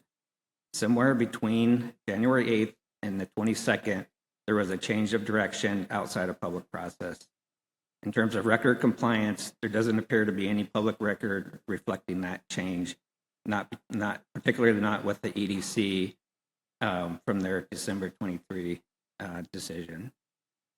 So I just ask the council to consider this motion so that we can more effectively move forward with our 2024 plan. Okay, any questions for Counselor Schimmel? We're not discussing the motion yet, we're just asking questions about his Yes. reasoning So the president. Yeah, go ahead, Counselor I would President. just ask for clarification, Councillor Schimmel. You said from January 8th through the 22nd, something happened. Can you elaborate in detail on that, please? The best I could do to elaborate is there's no public record reflecting a change in the opinion between those dates. Okay. I've heard conversations about private conversations that occurred outside of a public process, but there's no public record as to what that conversation reflected or why there was a suddenly resolution to support a letter of support for the state. But I would emphasize that just the resolution itself has been unsatisfied in the 20 months since. Thank you. Counselor Gustafson. I can answer Counselor Schimmel's question about what happened between those times. Can you save that? That would be discussion. And a question? Well, like, here's the deal. We need to ask, the process is we ask him questions, and then we have to see if there's a motion, a second, and then, right? A motion, a second. Am I correct? I thought this was discussion. Like, this I'm is sorry. questions, we're not discussion yet, right? Am I correct or am I not correct? Yes, that's correct. It's essentially, since there's no staff report, essentially this is the point where you would ask questions of the staff person, but you're asking questions of the person making the motion. Right. So it's a question right now. So, like, if you need more context of his reasoning or whatever, the resolution, then you would ask questions now. Then after questions of Counselor Schimmel are over, then I'm going to ask for a motion for this. Well, I think there's some process questions we probably should address at some point regarding what a rescindment is, whether you do that tonight or whether you bring back another resolution rescinding this at the next meeting. So there are a couple procedural things that we probably should cover with council to get clarified before to determine how the council may want to move forward. Okay, do you want to do that right now? Right, I think I'll turn it over to you. Rescinding resolutions is kind of new for both of us, so we did some research, but it does look like generally the best practice would be to have another resolution rescinding it. So essentially what the motion today is whether we bring a resolution at the next council meeting to rescind this resolution. It sounds like there is another part to issue another letter to the Oregon to the state of Oregon, essentially. So we could do that in the same resolution. So you would essentially the motion is to have a motion rescinding this resolution, and I think another motion to have included in that resolution a letter to the Oregon Main Street Program. Okay, I'm going to paraphrase it and restate it so that we're all on the same page and I can process. Tonight's resolution, if there's a motion, if there's a second, is the question of, this resolution is the question of if we all, or if there's consensus to bring a motion or a resolution to the next council meeting that rescinds it and then says the things that he, right? Is that correct? Yes. Essentially, I'm going to have questions about that process. I think the motion would be essentially to direct staff to bring back a resolution rescinding this resolution and providing direction in the resolution about where the council may want to go. Councilor Falconer. Yeah, I guess maybe where would this fall, this question that I have? This is a brand new item.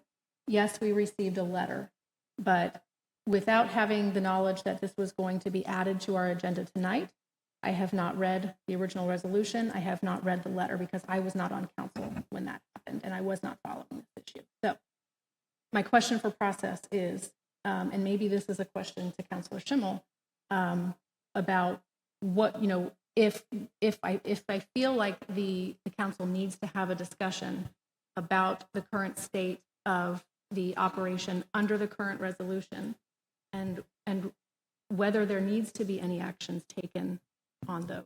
Would that be a question to Councilor Schimmel to table this or to revise the motion what would be the cleanest, most appropriate course forward for us as a body to have an educated conversation about?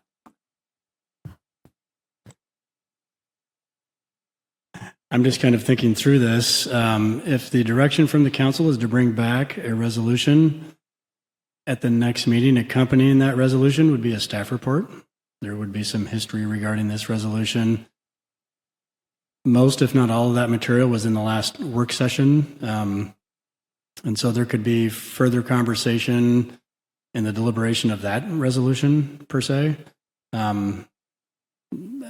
That's one option. Another option would be, if the council would like, you could reach consensus, I think, on a work session and have a work session about it. A very narrow kind of focused work session. I don't know. What else, Maria? You would have the option to table it as well if you wanted to ask Councilor Schindler or move to table the motion, either to a date, a specific date, or indefinitely. You could do that as well. And just real quick, I just want to clarify, the resolution and the letter were not themselves part of our packet for the work session last time. No, they were not. I just pulled them up. No, I didn't think so. Thank you. And to, this is a bit parliamentary, but to be clear, rescindment of a resolution doesn't take the resolution away. It stops the resolution from that point forward being implemented, essentially. So you can't kind of undo what was done, but you can stop it and redirect if the council would like to do that. That could be a rescindment coupled with a resolution, altering the direction. Mariah, the now therefore, I think those sections are actually more helpful than the whereas. Could we reflect on those? Thank you. Okay, again, the motion tonight, if there's a motion, after discussion, if there's a motion, the motion in a second would be to bring a resolution with a staff report for discussion at the next meeting. Like that's what, is that accurate? Is that what we're Yes, and doing we would right want to get some clarification about what that resolution would say. I think the original item that's on the agenda is to rescind it and then to direct the city manager to send a letter notifying the state parks that it has been rescinded. That's the direction thus far, but that would be embodied in a resolution. Okay, so before all this happened, wait, Councilor Gustafson was like, do you still have a question for Councilor Schimmel? I think maybe I have another process question. Okay. So at the last meeting, there were incorrect statements made. And so at what point are those brought up? Since the door was open today, is that just something that's brought up at the next session then? I think either or. I think that if there's a motion and a second right now and somebody feels compelled to discuss things during this discussion tonight, it could be brought up tonight, or people can bring things up if it gets on, right? If it's on added on the agenda, there's every time there's a resolution or public, there's time for council discussion. So it can happen tonight or the next. Okay, Council President Valenzuela. Thank you, Mayor. I am extremely concerned right now because I believe I misunderstood something here. So if we approve this, right, a resolution will be brought to us next time, right? In the meantime, you will contact the state of Oregon. No. The resolution is to contact the state of Oregon. Yes, Nothing will but happen. Nothing will happen because there's no direct action. Okay, Yeah, okay, sorry. that's good because I think we might, be able to modify some things, but I think we need the funding. I wouldn't want to lose the Main Street, funding for our city or anything like that. So I just got really confused and I just panicked for a moment here. So I just want to make sure the city is not going to miss out on those funds. Okay, I don't think there's no funds right now. Anyway, okay, I thought there's it no was funds. the Main Street. Yeah, but there's thing. no funds. There's no grant. Anyways, From the state? yeah, there's none. Mariah. Oh, in the future. Okay. Oh, okay. Apologies for all the clarifications. This is kind of a different one for us. I do want to say that there is an option. Initially, when the motion was made to rescind, I thought it was just to rescind the resolution. So you can rescind the resolution and it doesn't undo past actions because you can't unsign the letter or unsubmit it. But you can rescind it saying going forward, we don't support this. And that could be done just as rescinding that resolution. That doesn't necessarily have to come with the motion to issue another letter, if that makes sense. I'm Counselor okay Schimmel. with the resolution and proposed letter and staff report next time. I guess to follow up on Councilor Falconer's comment, my understanding from the last work session was that there was already direction regarding Main Street, and this merely memorializes it. And there's just been concern of the confusion and plaguing staff time with that confusion, and it seems like this entitlement for funds from the city, when last consensus was we were not going to fund the program. So, and when I say the program, the city club administration of the program, I believe strongly that the city's adopted 2040 plan will in effect implement the same objective. Are there any additional questions for Councilor Schimmel? Sorry. What's the wish of the council? Is there a motion or a second to bring it as a resolution to the next meeting? That would be my motion to bring it to the next. Well, so did he? Can he do another motion? Yeah, I believe there would need to be a motion. There was a motion to put it on the agenda. Now, if the council would like to take an action, it needs to make a new motion regarding this agenda item. Right, so moved.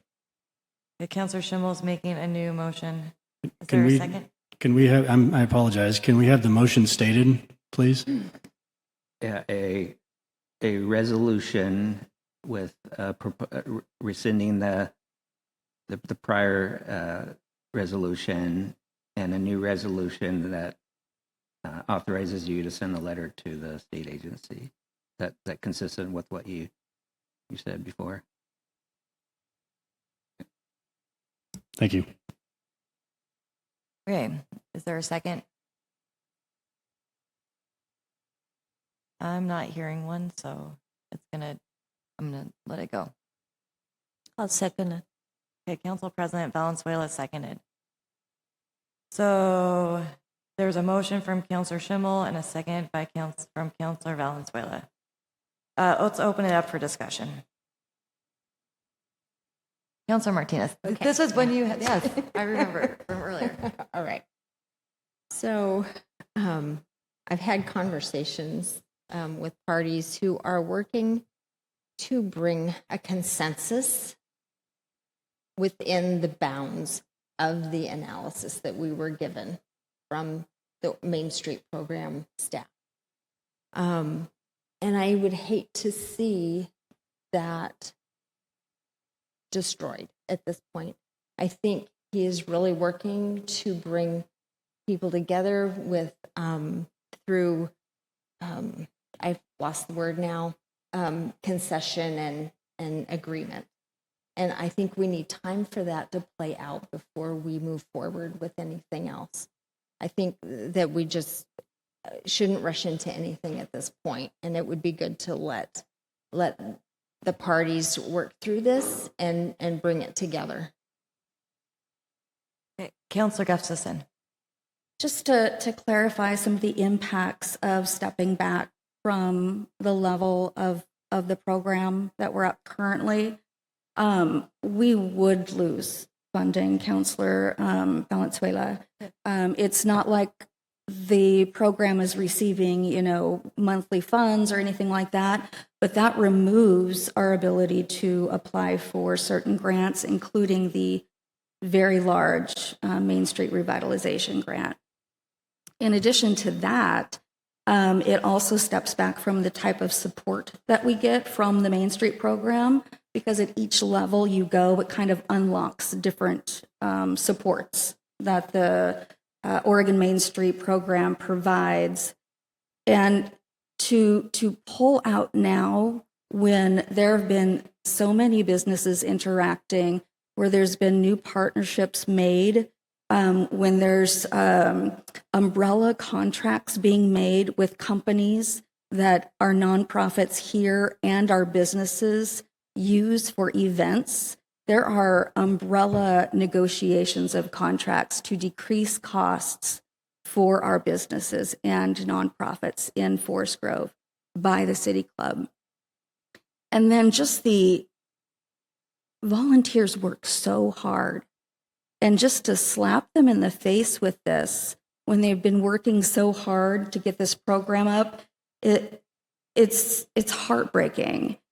And besides all of that, for a Main Street program to get up and going, it takes 3 years. That's just the foundation and the infrastructure. Then after that, there's a few more years where you start seeing that momentum. And I mean, really, with having a contract involved, saving money for businesses, that's in the second phase, right? We're already seeing that kind of progress. And then the big transformational phase doesn't happen until at least 5 years in, where you're really seeing things get going. So it would be a horrible negative for the entire city to back up on this, especially when we're not even a year and a half in. And as far as, I mean, the last meeting, and I know maybe not everybody had a chance to read the list of recommendations, but that document, that report is recommendations only. And as our state coordinator said to us multiple times, when the program administrators read these reports, they know their city best. And so they take that report and they look at the recommendations, they have conversations with the Oregon Main Street coordinators and talk about, hey, what's going to work best in this city and why. And there were, just as a summary, there were at least 13 responses in that recommendation that said that they were done with that. They accomplished these goals. These goals are in progress because it takes time to do all that, even just a name change, which of course they're done with, by the way. So it takes time to get through all of those, and every single one of those either had a done or a done and in progress, or it's been posted on the strategic plan to discuss at a later time. And if we take that away, it's going to significantly decrease what the City Club can do at all. As far as the partnerships go, the chamber isn't a partner. They've decided not to be a partner, and being a partner means being on the board. Adelantis is on the board. The college is on the board. The chamber has been asked for the past year and almost a half to take their seat on the board, and they are choosing not to, citing things that they're not even reality. The only thing that's accurate is the NDA that they were not comfortable with, which we said that we would discuss as a body, right? The board of the City Club was going to discuss that, because after talking to the state coordinator, she said, hey, this isn't normally the way it's done. This is the way. She gave recommendations. All that was in there. And they have been invited multiple times to get on the board. Twice asked for a mediation from a third-party mediation party that the Oregon Main Street program recommended, because these kinds of conflicts between the Main Street program and chambers are frequent, for good reason, because there's a lot of overlap. And there are videos on how to solve that. And apparently, after doing research, there's many times conflict between the city and the Main Street program. A lot of it has to do with nobody really knows where everybody fits in. And that's why the chamber needs to join the board. They can't help us make decisions and vote on those decisions to change the things that they don't like unless they are on that board. And it's the same with the city. The only contribution the city has done at all is at a liaison level where Miles attends some of the meetings. The city has provided zero support, not 1 ounce of support And yet, the program is growing. Point of order. Please, just let it, it's fine. Wrap it up, and then. or if I'm you got- wrapped. Okay. So- You want a point of order? or did Point of you- order. Like, once again, there's no delineation between counselor and president. The president of the city club's been given a unique position on the dais. Speaking of the chamber, when and denying anything that's been said about him, I think the chamber deserves a seat in this conversation if we're going to allow the president of the city club to have a voice here. And besides that, her comments explain the distrust, because what you said about not accessing money is completely false. The city of Cornelius can prove you wrong. Why so?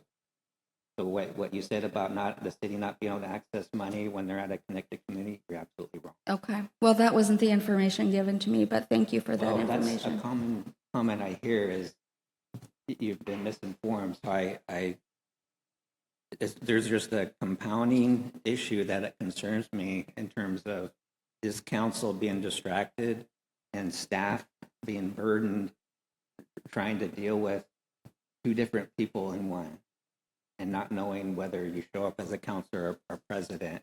So, Jesse, I want to know that you had the information from last work session to guard Miles's time from that interaction until the council has changed its direction. Is that your understanding? I'm not sure I understand the question. Sorry. I assume that Miles is not being asked or permitted to attend city club activities or meetings in light of the last week or the last meeting's work session.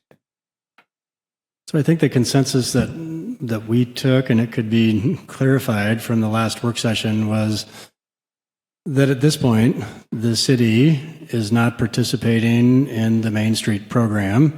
And from a financial perspective, it was not going to contribute to the Main Street program. I think there were some concerns that were expressed about what was mentioned in the assessment, and there was some discussion about that. And so I think generally speaking, that was the consensus that we heard. I don't know that there was any specific directives, but generally speaking, that's what we heard, is that, in terms of the city's participation in the Main Street program, that there wouldn't be any funding at this time. And so in terms of staff's involvement, our involvement thus far has been pretty limited. We have, in some cases, our economic development coordinator has attended some meetings. In other cases, they have not. Moving forward, I don't know that there's been a meeting since we had the last work session, Councilor Schimmel. But that was what I heard was the consensus, was that generally speaking, the city at this point wasn't comfortable participating in the Main Street program. So I'm gonna, is it okay? Are you done speaking or can I give some comments? Mayor, I'd like a ruling on the point of order, please. Is it valid? What was Mariah, can you? There was a point of order stating that there was a rule violation. So generally the chair would say whether the point of order was valid or not valid. What rule, which rule violation? We have a president of a nonprofit club has been given a voice on the diet. Madam Mayor, that isn't a rule. Hang on a minute, please. I don't think there's a rule. I think that there's not a conflict. I don't know if there's a rule violation. Can city staff help me with? I can't stop someone that has two positions speak from their. I don't know. It's a really tricky situation. This is a really tricky situation for me to be in. Hang on, really quick, because I have to rule on it. So I don't believe, but I could be mistaken. I'm honestly not sure. I'm sorry. Yeah, so I'm going to say I don't think that there was a. And unfortunately, Donna, that is a problem. And I think that's the root of the problem that we're having right now. Because, being the director of a great club that, they have worked really hard and everything. But then we have this other situation, which involves funding. And I still don't get, a clear answer whether we're going to lose the funding or not. I really want a clear answer about that. What's the repercussions of withdrawing Yes, the letter? because then how do we make a decision? How do we vote? I need to have the clarity that we're not going to lose the funding for our Main Street. Could That's very important. If it this ends up going, But this is confusing, Mayor, right? yes. Because it's one person with two voices, let's say. Not that you're saying two different I understand. things. I understand. Okay. And I think that's creating Well, and it's issues. and it's like also, and I want to, because I haven't spoken yet about some things, but yes, I agree.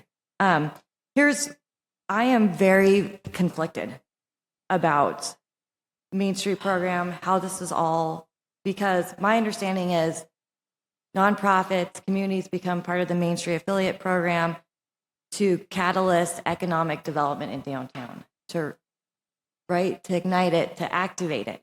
And so there's all these benefits. Hence why we had back in 2021, we had a subcommittee. We looked at all of it. We had two entities who both wanted to do it. We had the Chamber, we had City Club. It was my understanding that there was going to be collaboration and cooperation between the City Club, the Chamber, and the City of Forest Grove. And then there was things that happened that basically were roadblocks to collaboration. An NDA is a non-disclosure agreement.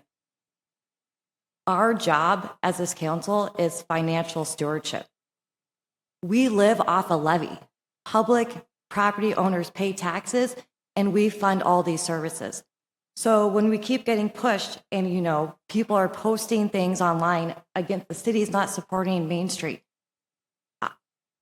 responsibly, I can't give money to a program that's not going to be transparent.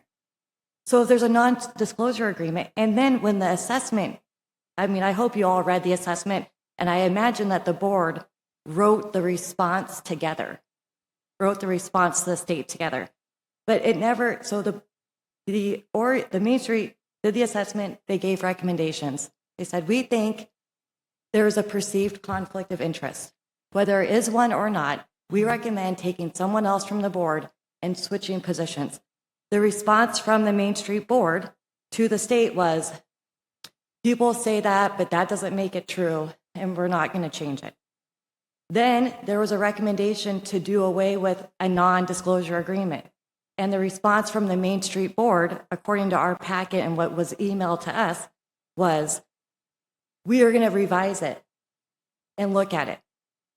Nowhere saying, hey, we're going to get rid of it because we want public dollars and our public deserves to know what the dollars are spent on. There was a recommendation to increase the board representation, to make sure different businesses, more businesses, and there was a response of like, we've done that. And then I think there was a recommendation about collaboration and cooperation. So here I am sitting in this chair, like literally shaking a little bit because this is supposed to be something that elevates our community. And the foundation of it has to be trust and relationships. And I think Senator Solomon said it before, like we have to connect together. And I feel, we have all these things going on, and then the result isn't to try to mend, it's to post things about the city. It's to say things about the chamber. And so I'm sorry, but I'm like, how do we repair that? Like, there's not good faith. And then another just aside I want to say is $600,000, how much do we spend on the glow up? We are investing in downtown. $600,000 for sidewalks, trees, lights. Yeah, if you put all our grant programs together and then the glow up project, it's approximating $700,000. That's what we're doing this year. And so in 1 year, $700,000 to downtown. So it's really, really infuriating to me to have a counselor and the city club president posting these things and like saying, you're not doing anything for downtown when we are. So that's where I am. Councilor Gustafson. So it sounds like part of the blocker is the NDA, right? And obviously a board isn't going to make a snap decision on what to change and how to change it. That takes time, and you have to read it and you have to figure it out and have a conversation, and that's a board decision. And this report was responded to with the best information that they had at the time. And to Councilor Marshall mentioned at the last meeting that at the time he felt like his business was doing great, and I'm so glad. And that you felt like the downtown was great. But bringing your business into the conversation, that's your business. And that's one perspective, but we're here for the entire city. And as far as the conflict of interest goes, again, it has been already decided by OGEC that it is not a conflict. Otherwise, Mayor, you've voted for monies to go to different areas that you have a relationship with. The previous mayor has approved funding for an organization in which he was a board member. And I expect Councilor Valenzuela to be able to discuss her employer when we are having a conversation, because she knows her employer. And the same with Councilor Schimmel. This is the knowledge that we have. And I mean, Councilor Marshall is talking about downtown businesses. He talks about the schools. These are all things that we have conversations with.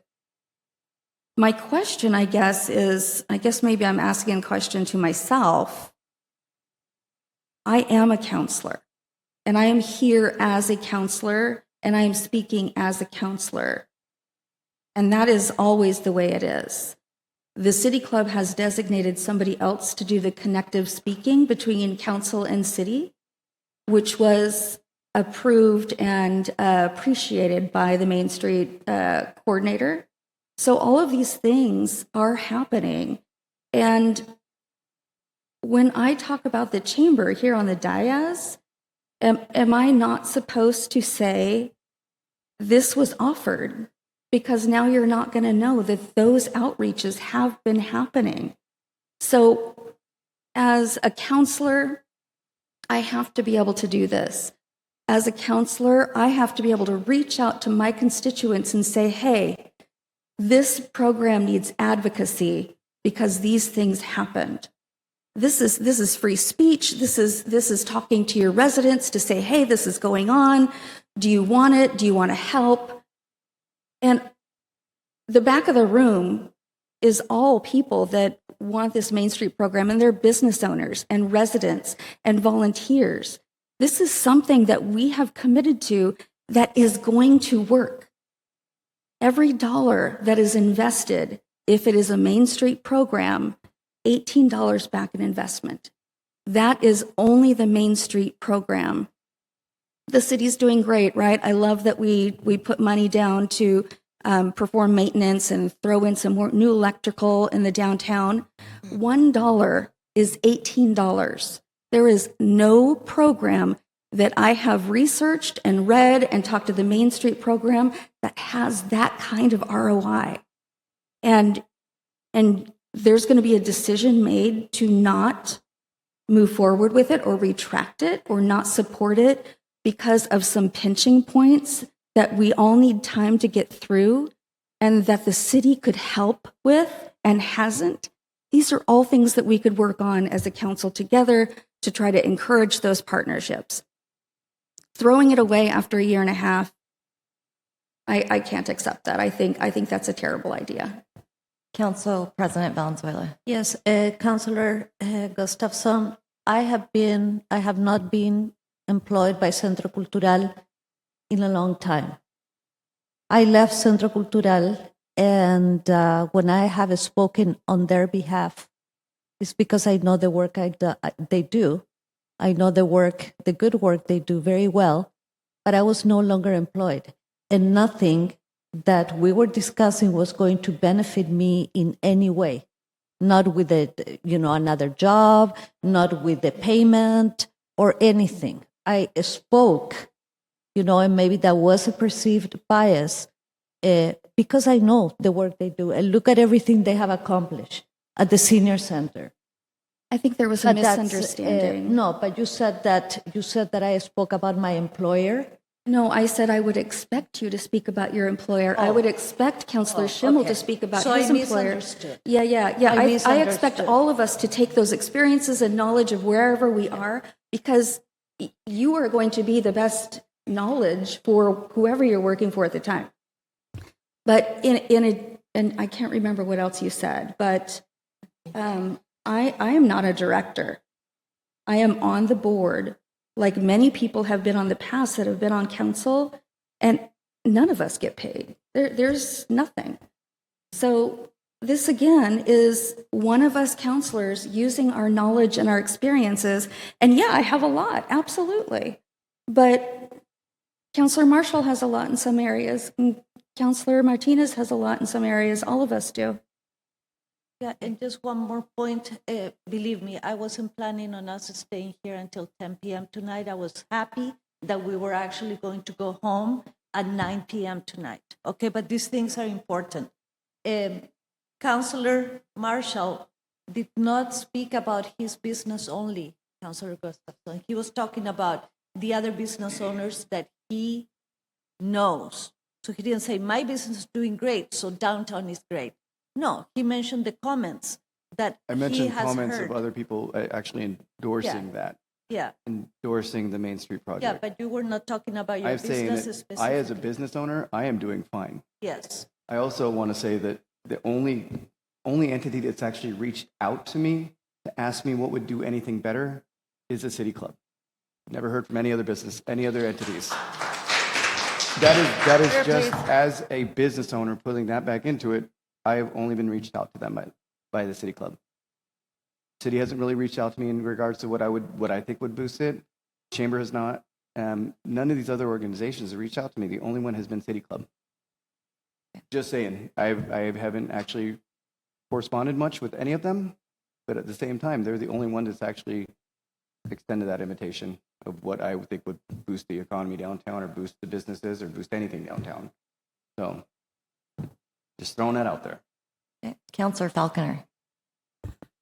I think, when we talk about conflict of interest, I think we're usually sort of gravitating toward a financial conflict of interest. And I think that there is, and Council President, you sort of touched on it, there's also perceived bias. And I also think that there's, maybe even another component to this conflict issue, and that is that, we do have a staff liaison that, is attending City Club meetings for the Main Street program. And I think that it puts Miles or any staff member in a very difficult position to give this council, an honest assessment about how the parties are performing under this letter. And so I'm looking at this letter as an agreement, because it is sort of written like an agreement. It details what the obligations of all of the parties, including that the chamber be assured of voting membership on the board. And as we've covered, the NDA, the non-disclosure agreement that City Club required board members to sign, was a no-go for that chamber board member. I don't know the status of that. I don't know if City Club has determined that it will no longer require NDAs to be signed by board members for participation on the board. But that is certainly a concern that I've heard from many people, including from the City Council. And in the letter, it's very clear in the letter of support from the city that voting seat be occupied by a chamber member. Now the city, the second paragraph here, and I apologize for everybody if you can't see that, but it details what the city's obligations are going to be. And our performance, the city's performance, our staff performance, I believe we're trying to exercise on those things. I believe that administering the tourism events, capital programs, promoting downtown historic district, administering urban renewal agency programs, those are activities that's what our agreement was. That was the participation as outlined in this agreement. And so I do think it's problematic when I hear the president of the City Club, presumably that means the president of the Main Street Board, articulating the opposite, that somehow by not giving additional money, we're not performing under this agreement. And I want to come back to this difficulty with your participation as both the president of the board and the city council, who's supposed to evaluate our own performance and the performance of our co-contractees. And that to me, that is probably the most important conflict of interest. Not that you're getting money personally. Now we can talk about, the potential monetary conflict of interest. That's not to say that it is a conflict of interest, but if the city were to actually put on its budget a line item of, I think the request of our last budget cycle was $50,000 or $80,000 for administration, which included hiring a director, an executive director, to administer the Main Street program.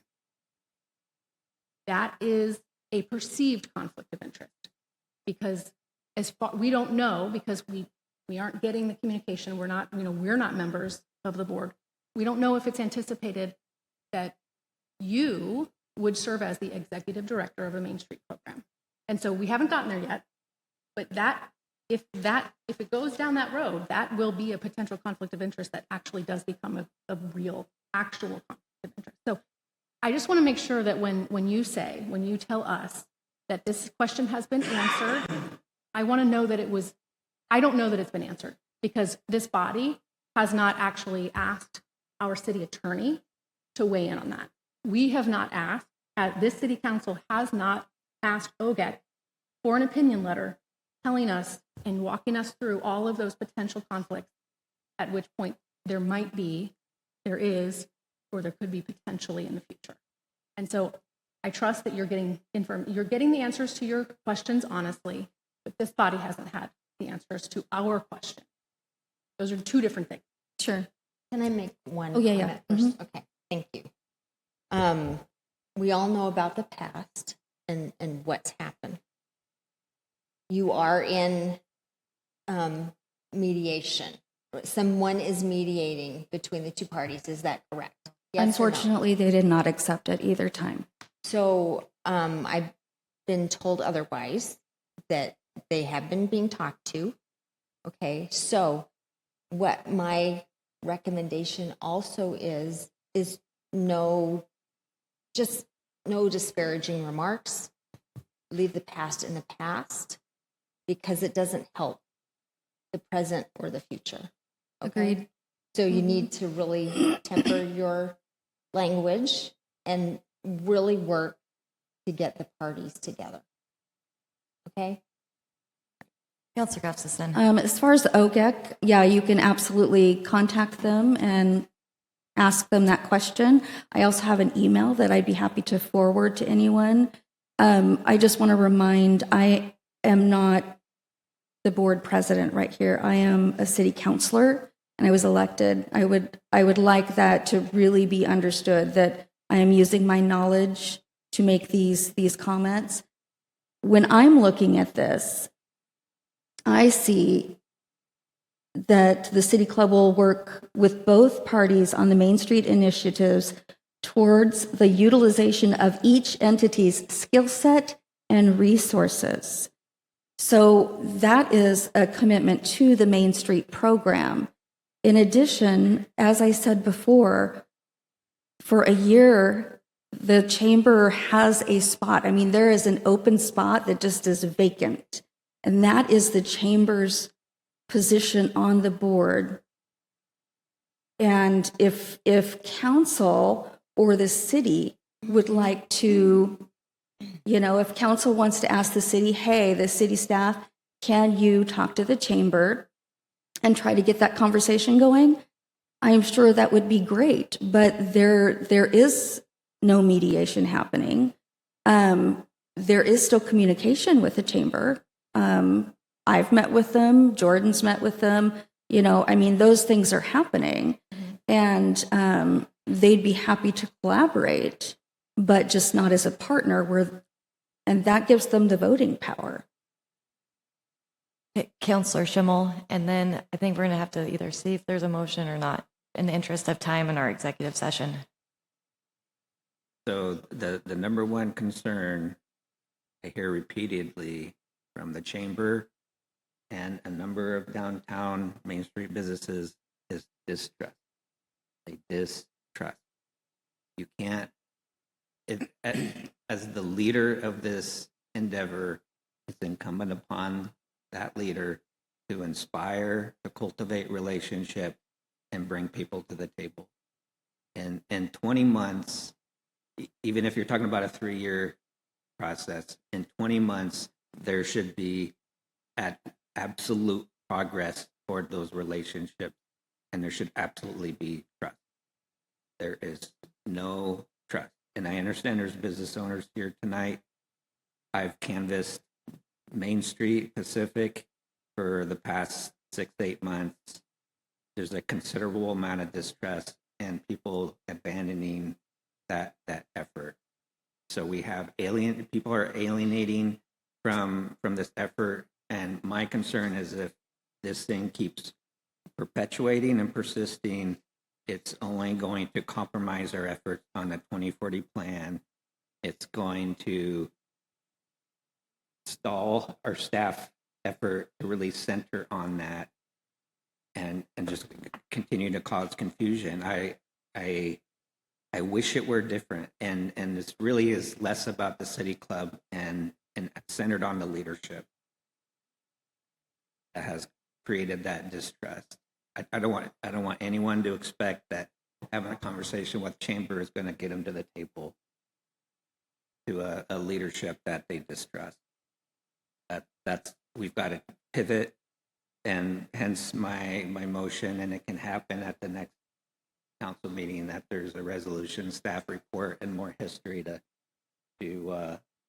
complement the discussion. Okay, is there any other discussion before we take a roll call vote? One. Okay, Councilor Gustafson. Talking to the downtown businesses and getting more members, the membership has increased. That doesn't show distrust. Canvassing to specifically look for something in particular is very curious to me, and I know that the downtown businesses are on board with the Main Street program. Order, please. In addition, there are surveys recently about how they support the Main Street program and why they support the Main Street program. And I'm sure if Councilor Martinez, if you took a walk around downtown, Councilor Marshall, if you took a walk downtown, you would probably talk to the businesses and find out that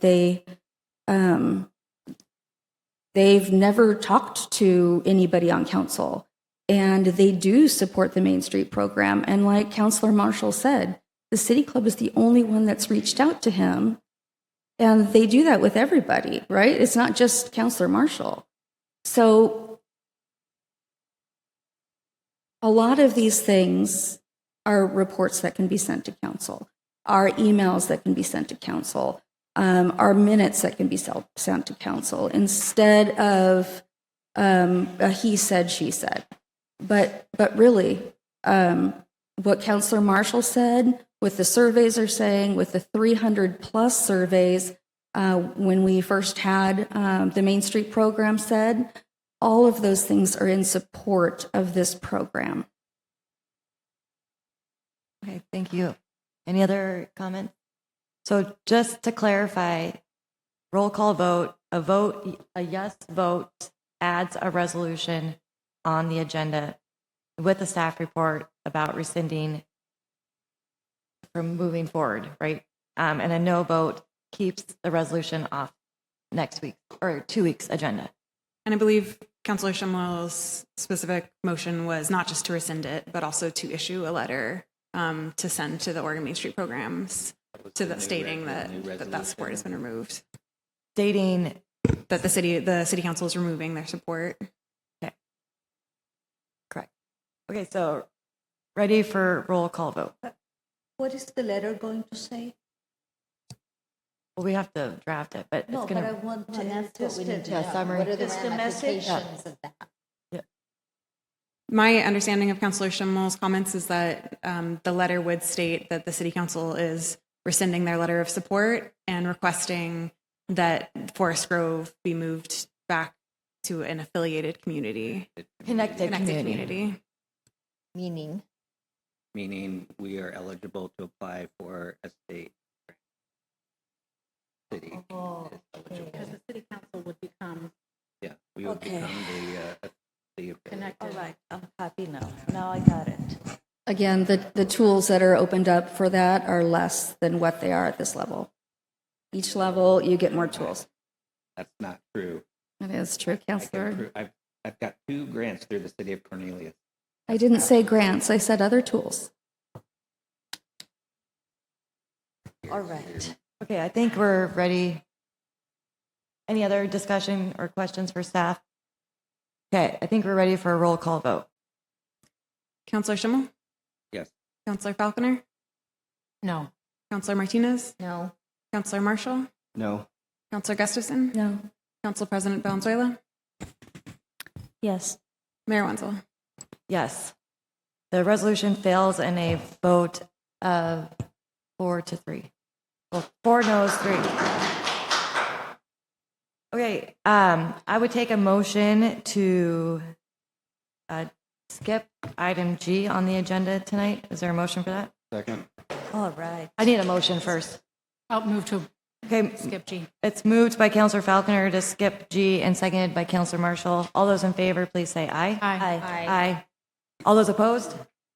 Hearing none.